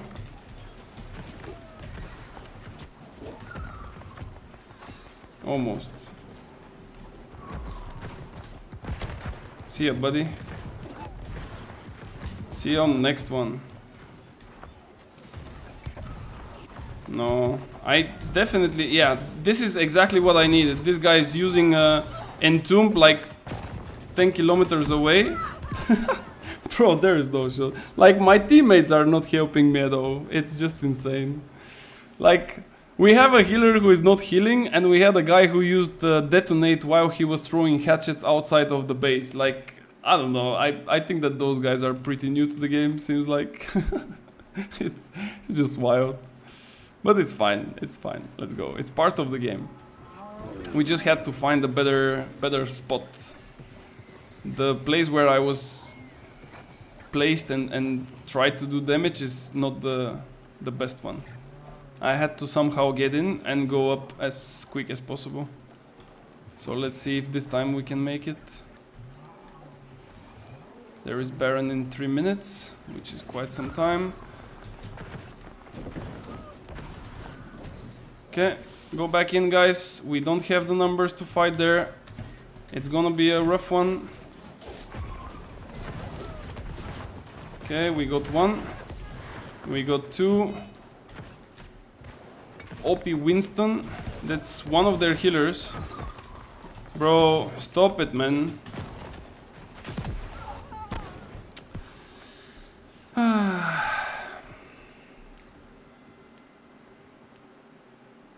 It's kinda annoying, but what can we do? He played it really good.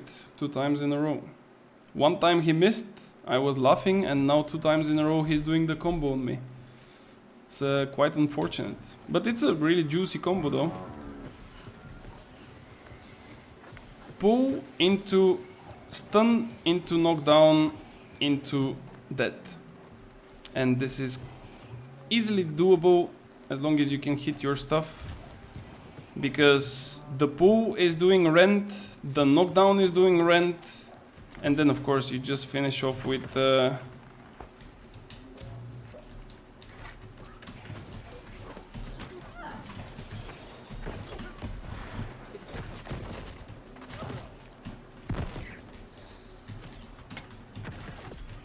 and then if it's a 1v1, it's a bit different when I see where you're at, but yeah, like I said, it's just a different way of playing and different way of approach. If you can approach the fight and you know what you're against, it's a completely different story than just being pulled from somewhere that you don't even see. It's quite a difference.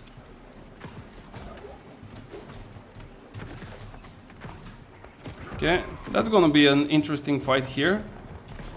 I think they have still the numbers, but I think on this choke, on the door, we can definitely fight them. But I also think that our guys might get baited here to go out. If we go out, we are losing this. And yeah, as you can see, some people are going out, which is like probably the worst decision that they can have.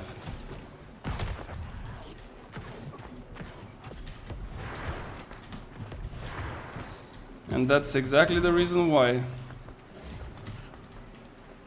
Because they have more people. When they have more people, you just don't go out. You need to play smart.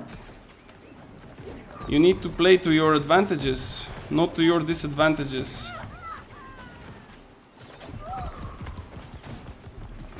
And now I'm getting chased. Mr. Pale will probably jump because he has a sword and shield. There we go. Good job, Mr. Pale. Okay, that was a nice one, but yeah, I cannot get away from so many people.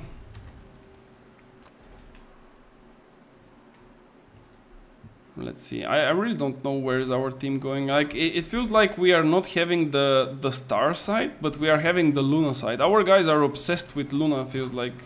They are non-stop on Luna. Maybe they just think that Luna provides more points, I guess, I don't know. Let's see, is there anyone left here? It's just one guy capping? No? Nobody's capping. That's pretty smart. Okay, we will just stay here then.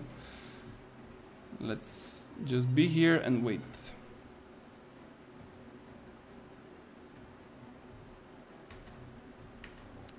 I also can do something.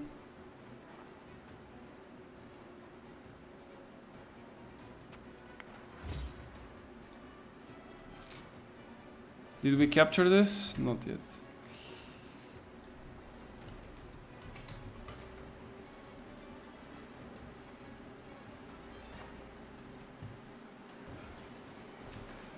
Okay, let's go.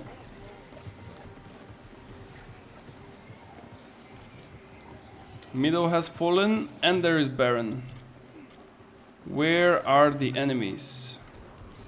Oh, we got Baron. Okay, that's already good.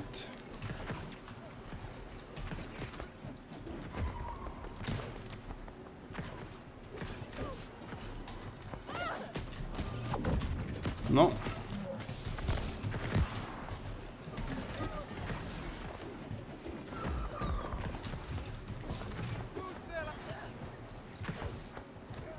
We need some frontliners here. This guy should be dead. Yeah, he's dead. Okay, I will go first, guys, okay?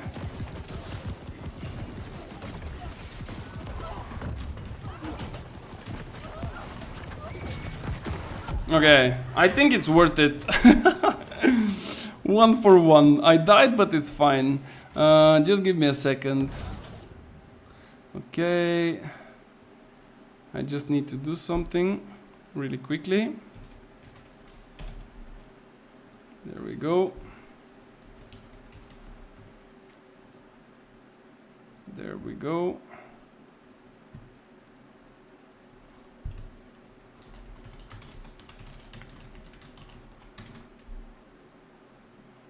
Okay. Let's go. We're good.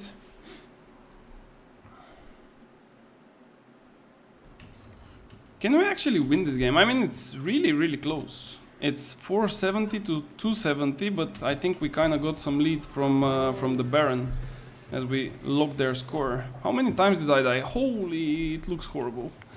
4 kills, 6 deaths. Usually it's a rare thing to see where I die almost twice as much as I kill, but this can happen.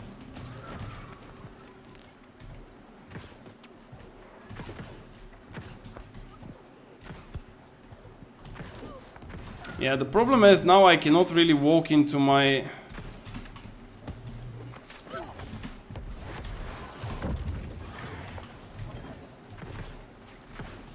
I cannot really walk into my teammates because of those guys standing here. Yeah, let's just go in. I need to get in. If I'm in, it's a bit safer. Even if it doesn't really sound like this.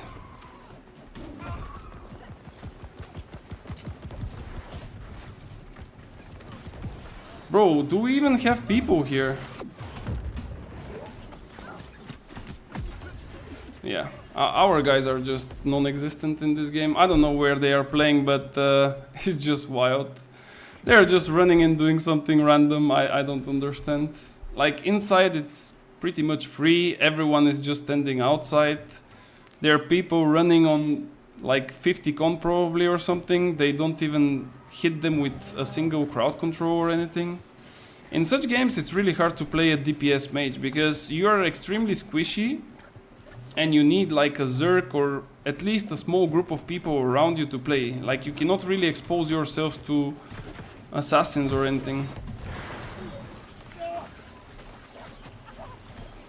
Like this guy is 1 HP and my teammate is running away. Like where are you running away? You just need to turn around and hit him once. From who are you running away, bro? We are 3 people, they are 2. And you are running. Like holy smokes. Why guys are so scared? Like from who are you scared? You're gonna die and what? You cannot revive anymore? God damn, man. It's wild. Okay, let's see. This guy is medium. I remember him from the start. Our guys don't know what is a crowd control, probably. Yeah, I would not even follow those guys. I would just go somewhere up. Like, look at this. This guy is light geared in the middle of 20 people. Nobody cares. He can literally die in 2 hits.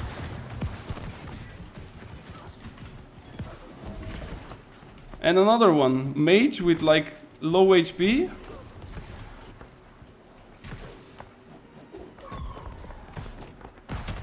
Bye. See you next. I don't know, man. I really don't understand. Like, what are people doing? If there is an assassin that is in the middle of 5 people and he's just walking around, if everyone hits him once, he's just dead. Like, straight up. Because he's playing, you know, low con and he cannot survive hits even from healers. Even if there is like 2 or 3 healers around and they hit him for like 2k or something, he's still gonna die. But people are like so scared of something, I don't know. It's insane.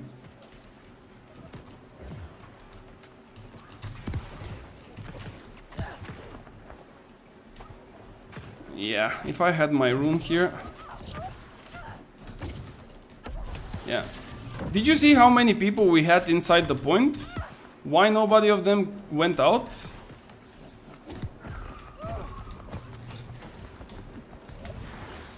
I'm pretty much dead here. Yeah, I'm dying from burn. GG's.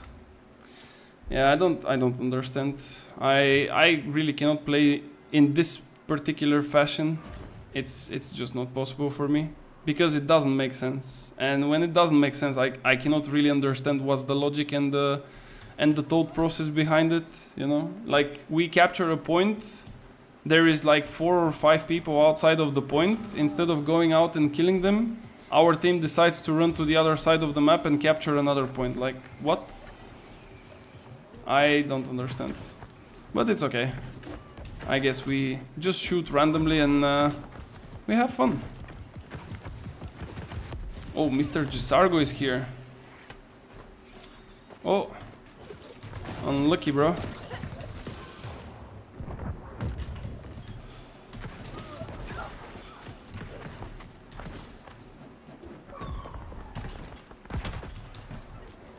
I don't know how did he miss this one, but that was his biggest mistake.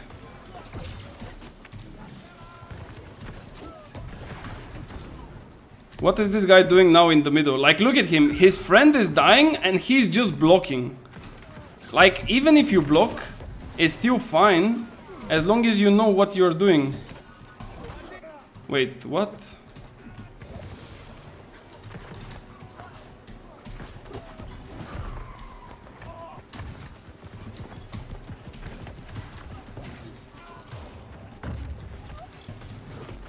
Because the thing is, even if he blocks, I cannot show you the skill tree though. Poppy Pop, this guy, Poppy Pop. So Poppy, one really quick tip for you and all of the fellow players who are using Sword and Shield. If you use Sword and Shield and you have this one, which is called Defensive Formation, right? Even if you play with the most stupid build and you have this one, as long as you stay next to your teammates, next to them, not watching them die like 10 meters away, but next to them, you will give them 30% reduced damage taken. So instead of being a bot in the middle of the point and holding the right mouse button while your friend is dying 10 meters away from you, just make a step towards your friend, click the right mouse button, try to block even from some of the hits from the enemies, and this way at least you can save your teammate. Or at least give a try, you know, like it's not that hard. Maybe it's too hard for you to press W, but try it, you know, it's not impossible.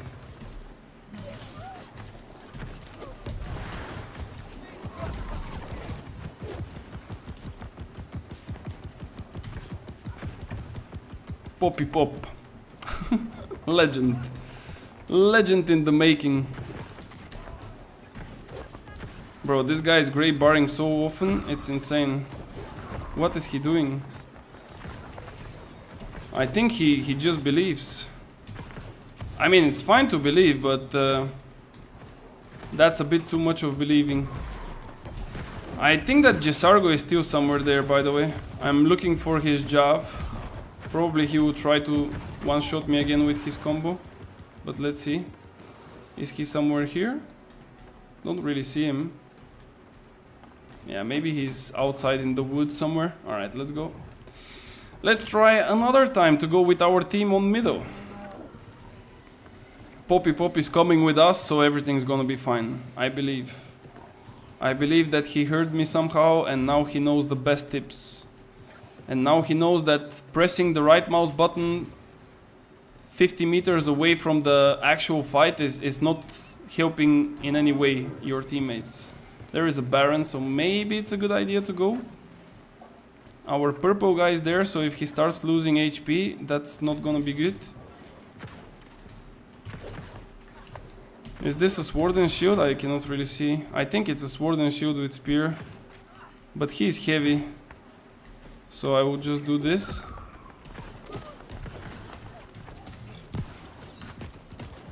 Bro, this guy is like complete bot.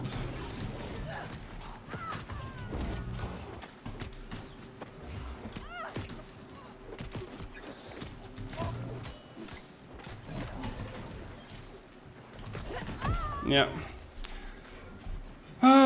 Couldn't too much damage. I probably I could have fight and then I could have survived more than that, but yeah, I just got a really bad spot. I didn't have shower at all, and this sword and shield is super sticky once it hits you once. The slow is just too much. YOLO Janki. Jansi. I don't know what is this, but yeah. He just died. Probably Jesargo is here. Yeah. Mr. Jesargo.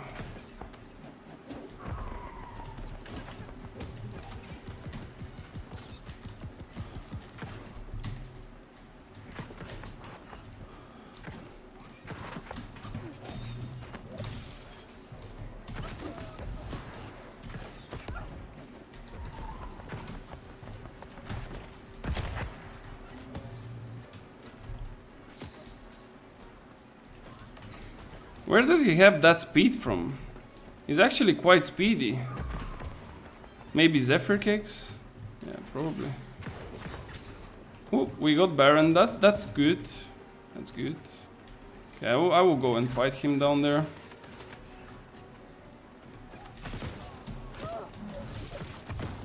No, this will not... No, bro, you fucked up. You fucked up. You thought that you can one-shot me with a half-ass combo? And you stepped into the ice. That's not how you do it. Yeah, but he's still too quick. I got him. Nice. GG's.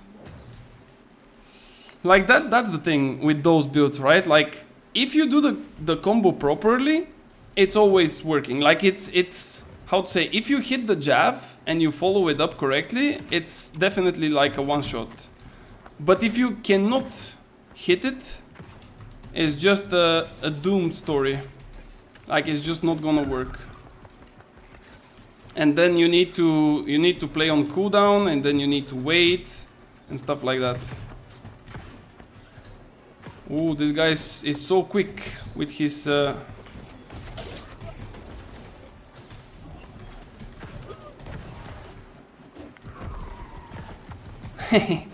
The pocket healer is helping. Yeah. There we go, bro. Yep. Take your pocket with you, because otherwise it's not gonna work.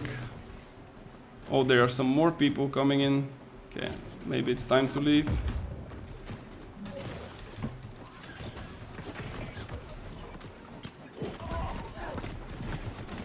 No, almost.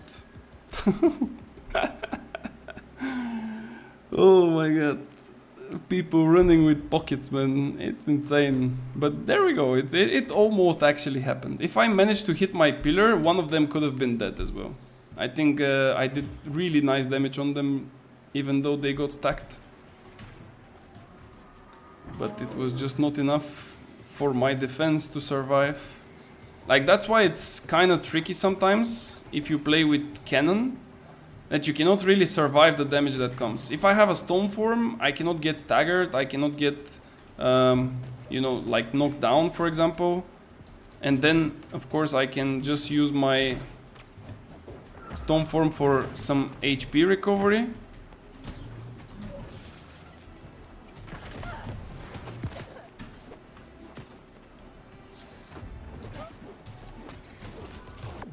Bro, apart from left clicking, what else can you do? Like, he's literally dodge, double left click, dodge, double left click, dodge, double left click. There is nothing else. Oh. Yeah. GG's, we won. That's the most important. Okay. Let's see. Man, how much time I need to wait for that shit from work, man? Announcement? Oh, that's right. We announced console. Woo! Wait, let me... The game is anyway over. I just need to check something, but they are still not providing me with what I need. Give me just a second, guys.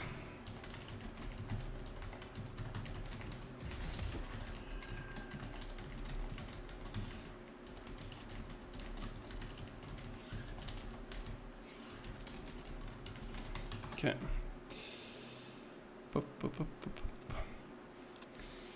Magic Mikey builds. Oh, wait. Nutshell, are you still here, Nutshell?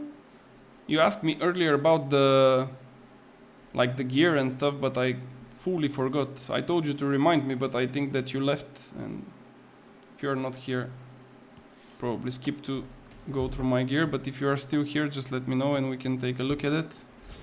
Tonic of Judah. Let's see if that goes for a good price. That was a really nice perk, by the way. I don't know if people are using it still, but that's quite cheap. Penetrating backstab. In my opinion, that's technically the best perk for melee weapons. If I need to like tier them out from tier 1 to tier 3, like first slot perk and then second and third, penetrating backstab is definitely first place. But this is just my opinion, I don't know. Healing Animus. Okay, maybe if I typed it better. 340. This is what? Savior. Okay, yeah, I guess I think I will just stack like perks. I mean, basically perks are, you know, potentially going to be reworked at some point, I guess. So if that happens at some point in time, we will have quite a lot of them, we can use them, so it's nice. Let's go and check in Cutlass if we indeed bought the weekly stuff or we didn't. I think I already got it, but I'm not sure, so I don't want to miss out on few honing stones. Even if it doesn't seem much, like that's really good thing to buy. And it's only once per week as well, so it's not that bad to just take it. We finished the cards, we finished the season pass, we just wait for the next season. We just wait, and of course we want to be in shape for the next season. Yeah, I didn't take anything. If I don't see my key here already bought, I know that I, you know, don't have all the stuff, but I feel like I'm getting too overcumbered at this point because I have too many items. I don't know if you know, guys, but there is two ways of encumbering yourself. The first one is by weight. Like, for example, my max weight, as you can see, it's not reached. But if you have 500 unique items, you will still overcumber yourself. Which means that if you have way too many different things, like perks and, I don't know, like resources and whatever else, eventually you will also encumber yourself. So I would just put all that trash to, you know, to the places that I'm usually keeping them, so then I can be free, and I can, of course, you know, keep other things in me. Okay, like this, and then for the rest I think we are fine, but I will still put them where they belong to. There we go. And now we can go and buy the stuff. Okay. So what I'm usually buying, I don't know how you spend your doubloons, guys, but I'm usually buying the key, of course, for the 500 tokens per week. Then I'm buying my dark matter. Don't ask me why. I just believe that at some point this will be more useful than just having it in your storage. And the other reason for it is that it doesn't have weight. So even if you have like thousands of it, it will not take any weight of your inventory, so it's completely fine. Then I take, of course, the gemstone dust and the oak flesh, which is really a small amount in my opinion. Like 5 of them for a full week is nothing, but still it's kind of okay to take it. Definitely the gypsum orbs, because they reset every day, and with gypsum orbs you can make armor matrix, weapon matrix, jewelry matrix, and you can also use them for different other things. Not really sure what exactly, because I forgot for some reason, but yeah. Then I also take my honing stones, like I've said, because this is giving you 7% in power for 40 minutes. And of course, if you have nice bags on you, which will extend the durations of buffs, and if you have the trophy from the Turkey event, you would have even further extended durations of buffs. So this would last for close to 1 hour, I think. And then of course the proficiency boosters, but I personally don't use them because I don't do that much gathering.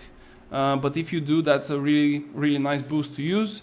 And then of course the current broken perk, which is the empowered cleave, and this perk you can also buy it each and every day. I technically buy it just because sometimes people craft with this perk, and then when they start crafting and they do a lot of rows, you can definitely sell so many of them, so you can make quite a lot of money. And last but not least, those two types of meals, the one being the trade skills, which can be for armoring, for crafting weapons, jewelries and stuff like that. And then of course you can also buy the other one that is attributes. I just bought my hearty meals so I can have one in me because I couldn't find any. But usually I don't really buy the hearty meals because they are no longer working as they was used in the past. Because in the past you could have like used it like this, and you know you would see also here regeneration icon that will be for 20 seconds you would regenerate HP, and then if you get hit this regeneration would stop, but if you don't get hit you would keep on regenerating. And basically what people were doing, as well as me, you would have on a slot hearty meals, and every time you are in a fight and you think that you might have a small window where you can hide from your enemy and to recover, you can eat a hearty meal, wait a little bit to get some HP, and then of course even drink potions if you have. So that was a really nice way, but of course this was removed because I don't think it was that broken, but a lot of people were using it in the correct way, and if you are using it and I'm not using it, the difference is quite big. It's basically a full health potion, and it was without a cooldown, so you can use it non-stop as long as you know how to position yourself and to hide yourself. It was kind of busted.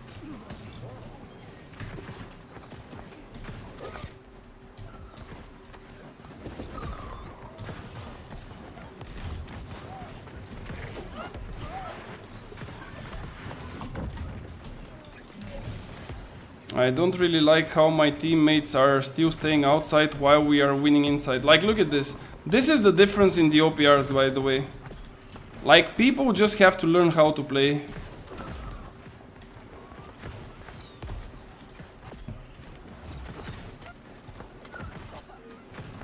Like, tell me why they are still staying outside. What is the reason? Now they went in. If I died on this one, and the friend that was just next to me also died, right? Why I cannot go upstairs? Something is pushing me away. If we both died there, we were giving free position for the enemy, and the middle point would have been lost.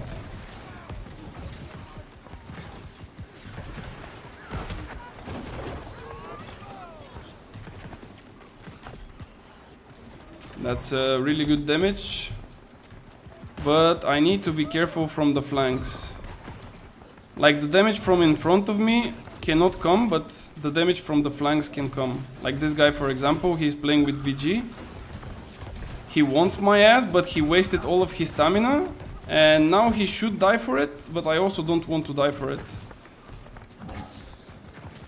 And okay, finally someone finished him. This guy's gone. I don't know how I didn't get this kill, but it's okay.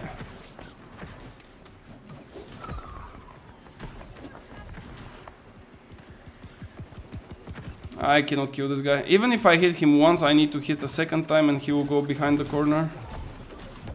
But we can kill this one, and maybe we can catch this guy if he dodge. He didn't even dodge.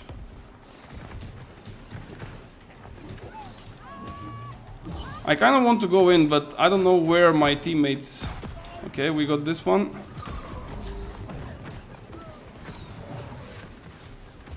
There we go, we got this one as well. That's a pretty juicy start of the game, not gonna lie. That's the same VG that we baited earlier. Oh, look at this! That's my dude Ispet. Wait, I need to kill him and I need to teabag him. Where is he? Wait, he died. Did he die? No. Yeah, he died. Fuck. I lost him.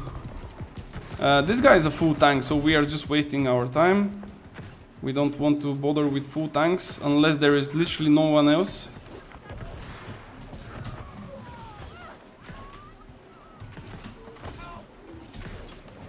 This guy is dead. I don't know what he was thinking, staying in front of me and some other people.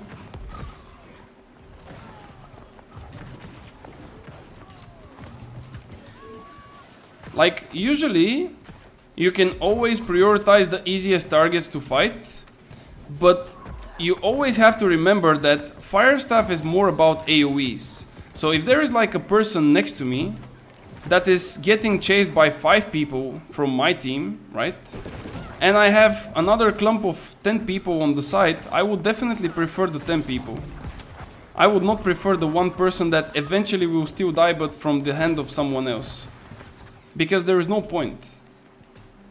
Like, your point is just to do more damage on the heavier, on the clumpers.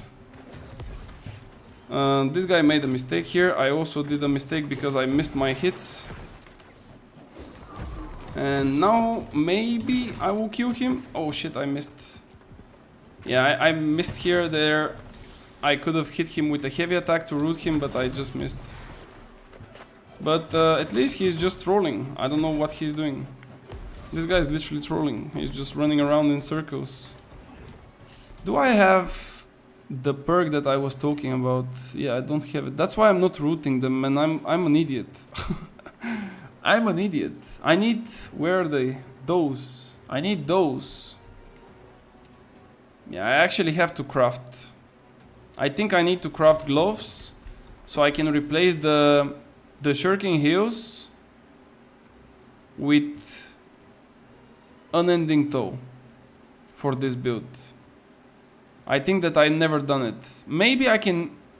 Yeah, maybe I can replace here actually instead of crafting, because the craft will be quite expensive. Or maybe I can just check the market. That's also a possibility. Because without an unending toe, it's quite a lot of pressure lost. Oh, that's right. First of all, you cannot console. really like root people if they exit your storm. Second, you don't really have enough, how to say, consistent damage as soon as they exit, sorry, not enter, as soon as they exit your storm.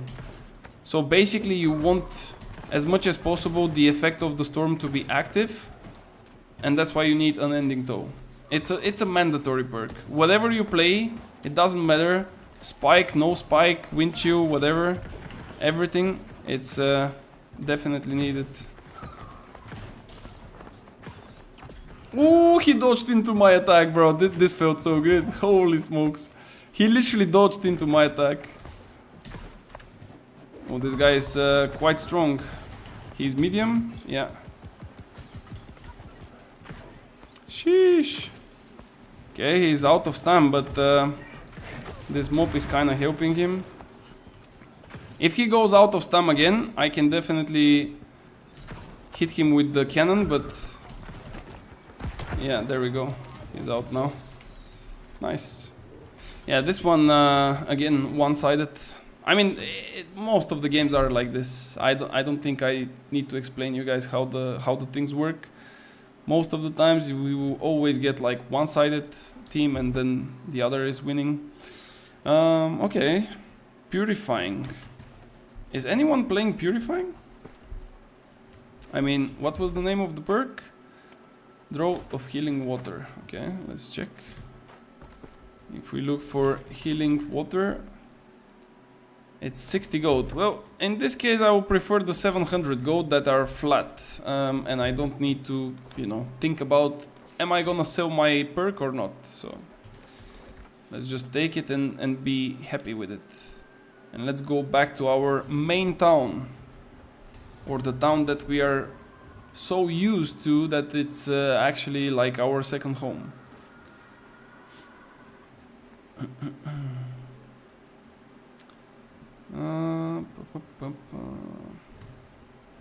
Okay. 8 o'clock. We still have time until the Gorgons run in Nissa.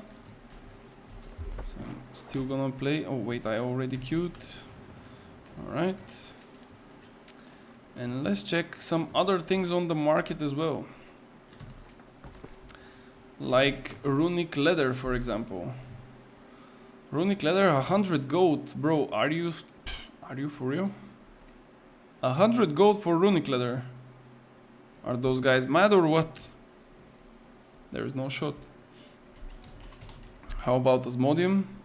114. 15. Bro, wait. I have a... what was the name? Yeah.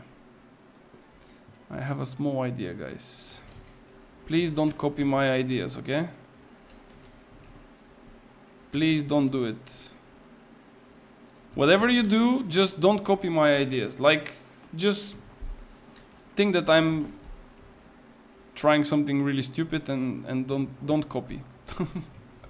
I need to make money, please. Okay, let's see. Empowering Animus. Empower... Wait. There it is. 100 gold. Well, that's cheap. I think at some point they were like 6, 7, 800 gold. But it feels like people are not really crafting that much anymore. Or they fixed the bug. I don't know if they fixed it. But at some point, any melee attack was providing us technically a stack of that. So every second attack that you do was giving you 20% empower, which is a bit busted. But I'm not sure if it was fixed or not. Hopefully it was. I didn't really check like all of the different bugs and things. Previously when I was playing, not like serious, but like everyday New World, I was testing things to see if they're still in the game or not. But now it's a bit different. Holy. Announcement. Oh, that's right. We announced console. Well, he died for that though. He tried to follow me with Burnout and then he died for it. And again, our team is not coming in, man. Like, why people are scared?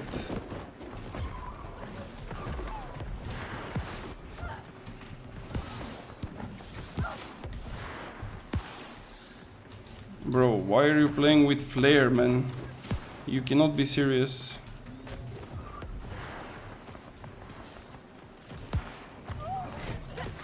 Yeah.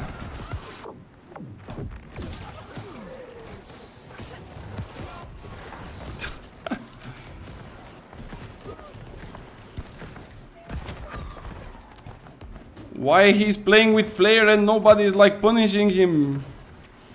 There we go. Finally he dies. Oh my god. Like, it's insane. It's fucking insane. What do you mean? You need to make money? You are almost at gold cap? Yeah, but that's the thing. I am at gold cap almost.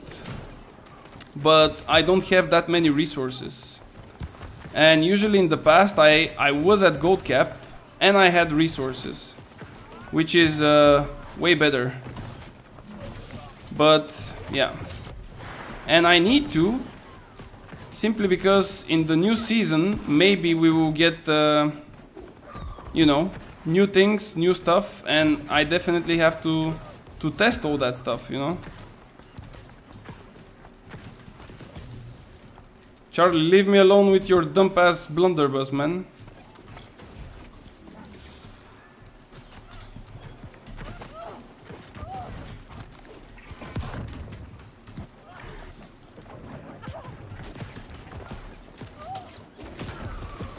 Yeah, 2 is a bit too many.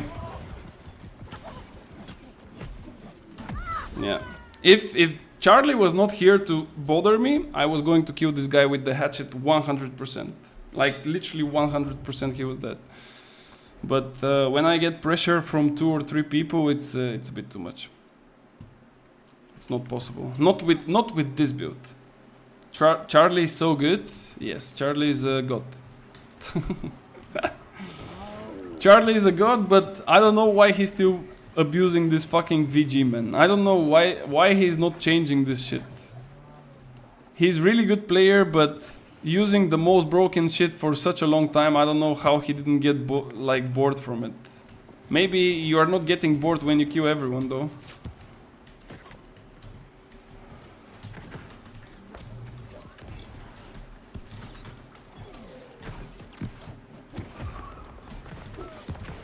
Yeah, there are 3 again. I will die on this fight if I go there.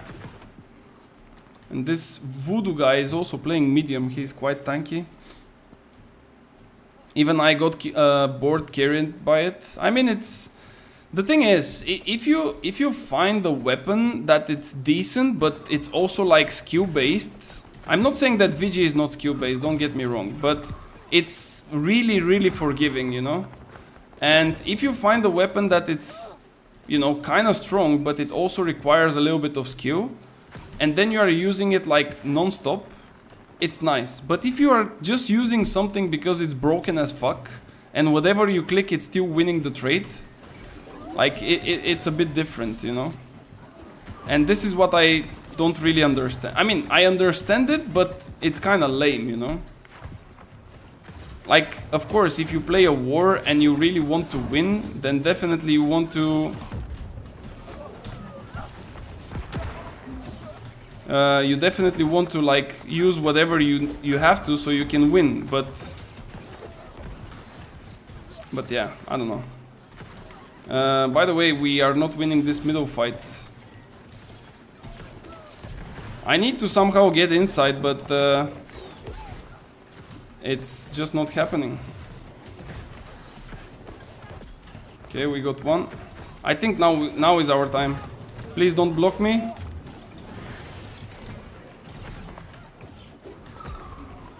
Yeah, you see, like they have now 2 healers that are standing on top, and there is nobody to put pressure on them. Like, that's horrible.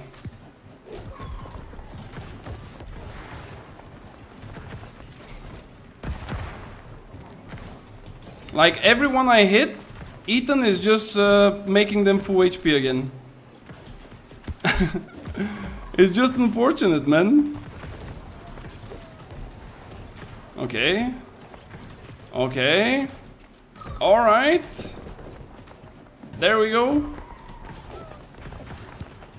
And now in this scenario, if you remember what I said earlier, in this scenario a fire staff is just the best weapon in the game. And so many people in this scenario would see that they die from a fire staff and they will say, yeah, this broken weapon again. It's not the weapon, it's just that I'm shooting freely and there is literally nobody around me that can even like disturb me for a second. If I get disturbed, if I get chased, I need to respect that, because I cannot really stay in close range to some people for too long. And then, if I respect and I move, I cannot damage. I cannot non-stop damage if I move. I mean, I kinda can, but it's really hard. Because you cannot aim properly anymore, and it's really, really tricky. This guy might die. Oh no, I didn't crit. Well,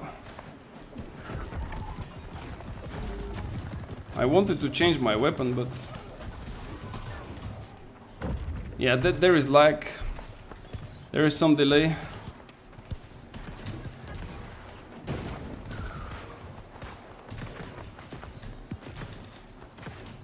Okay, we are still winning middle, but this fight here is not really looking good. Not gonna lie. No!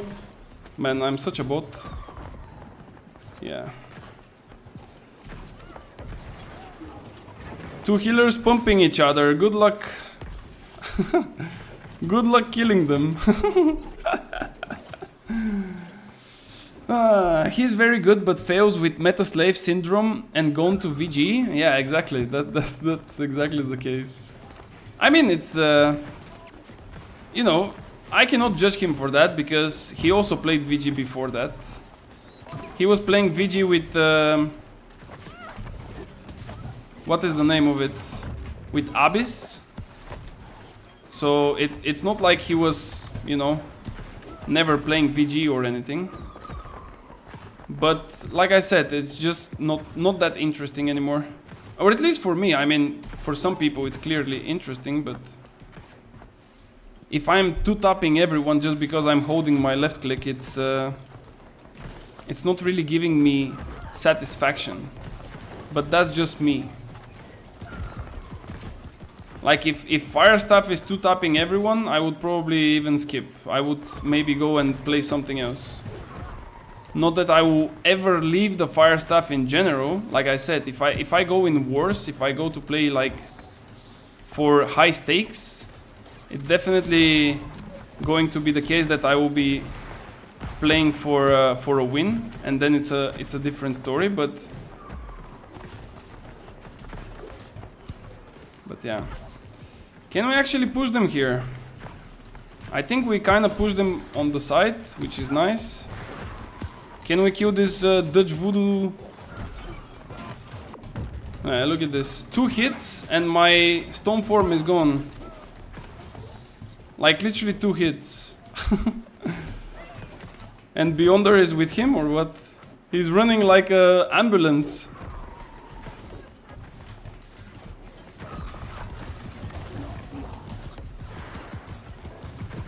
Bro, how many healers they have? Like, I feel like every single person that I see is having a like a healer with him.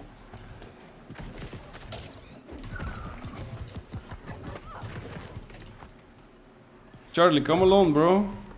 Leave the healer behind and come. I think he's playing with Beyonder, or Beyonder is playing with him. I don't know who is who.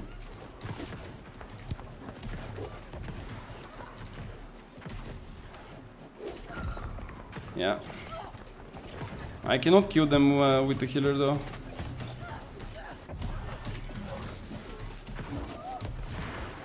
No, not this time, buddy. Oh, wait.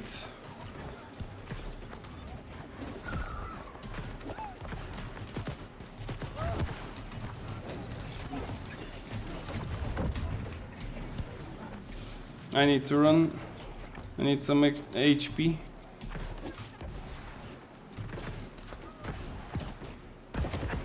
No! Bro, this was so close! He was 1 HP, literally.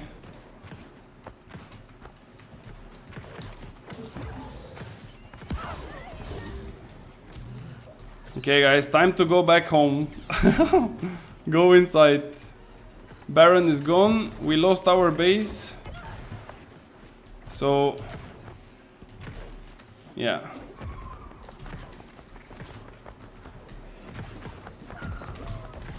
Oh, Mr. Gandalf. Let me hit you a few times.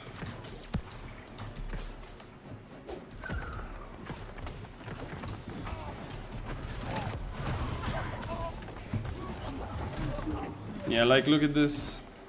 I'm hitting him in the face and he's still like... he's still getting the... What do you call that? The trait. Like, imagine, I'm literally spamming with abilities and he hit 2 times the person that was next to him, like the other guy, and he got to full HP because of the life stealing. Like, it's insane. But yeah. I think that VG is kind of broken, but when it comes to like team play and so on, I think it's really easy to be killed. I mean, it's not dying on 2 hits, but if they play it in light, they die instantly. And if you play against good players, and I'm talking about groups, not 1v1s, but when I play with groups and they see a VG, a medium that is pushing too far, all you need to do is use some form of crowd control. Because as soon as you use some form of crowd control, like he's gone. He's just dead. Like this is really strong when you trade with people damage, but if you just go into their crowd control, you're just losing. Because you can trade with one person, but if the others are also hitting you, like there is nothing that you can do. I think they have like really good healers this time. Oh, this guy is from my team. Yeah, they have really a lot of healers, man. Like everywhere.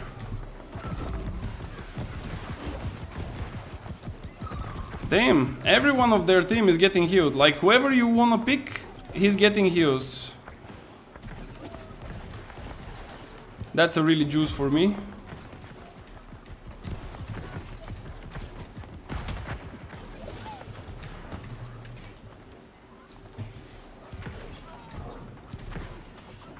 This guy's mine.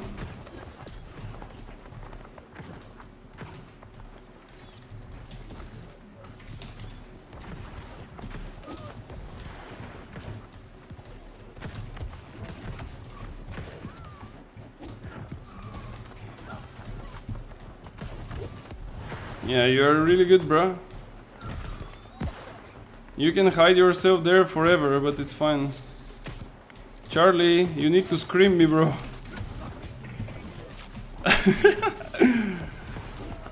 Bye.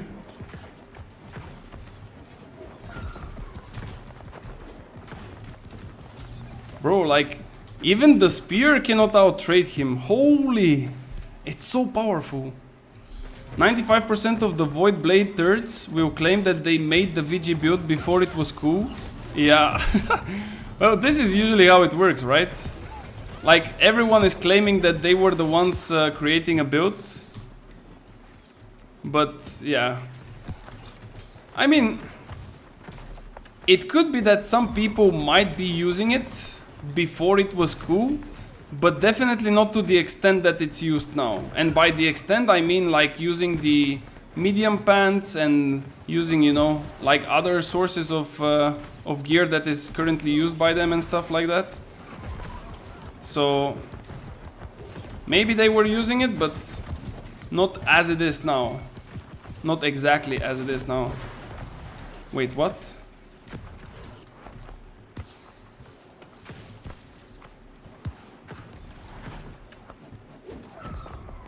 I kind of want to kill this Akiva guy, but he's like too quick. If I hit him with a heavy and a fireball, I can follow up straight up with a cannon, but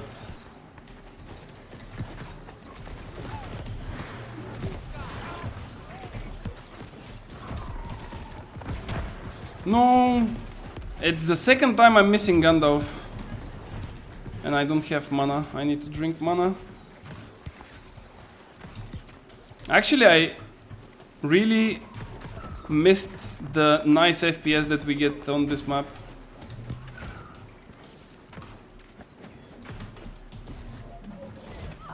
No way.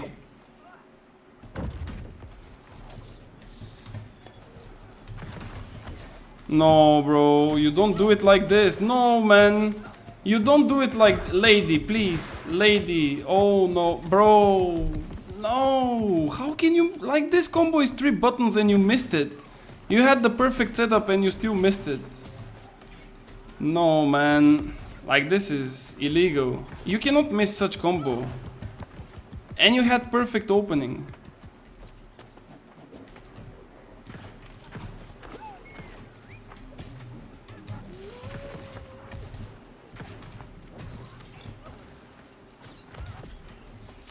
God damn it. Even I feel bad.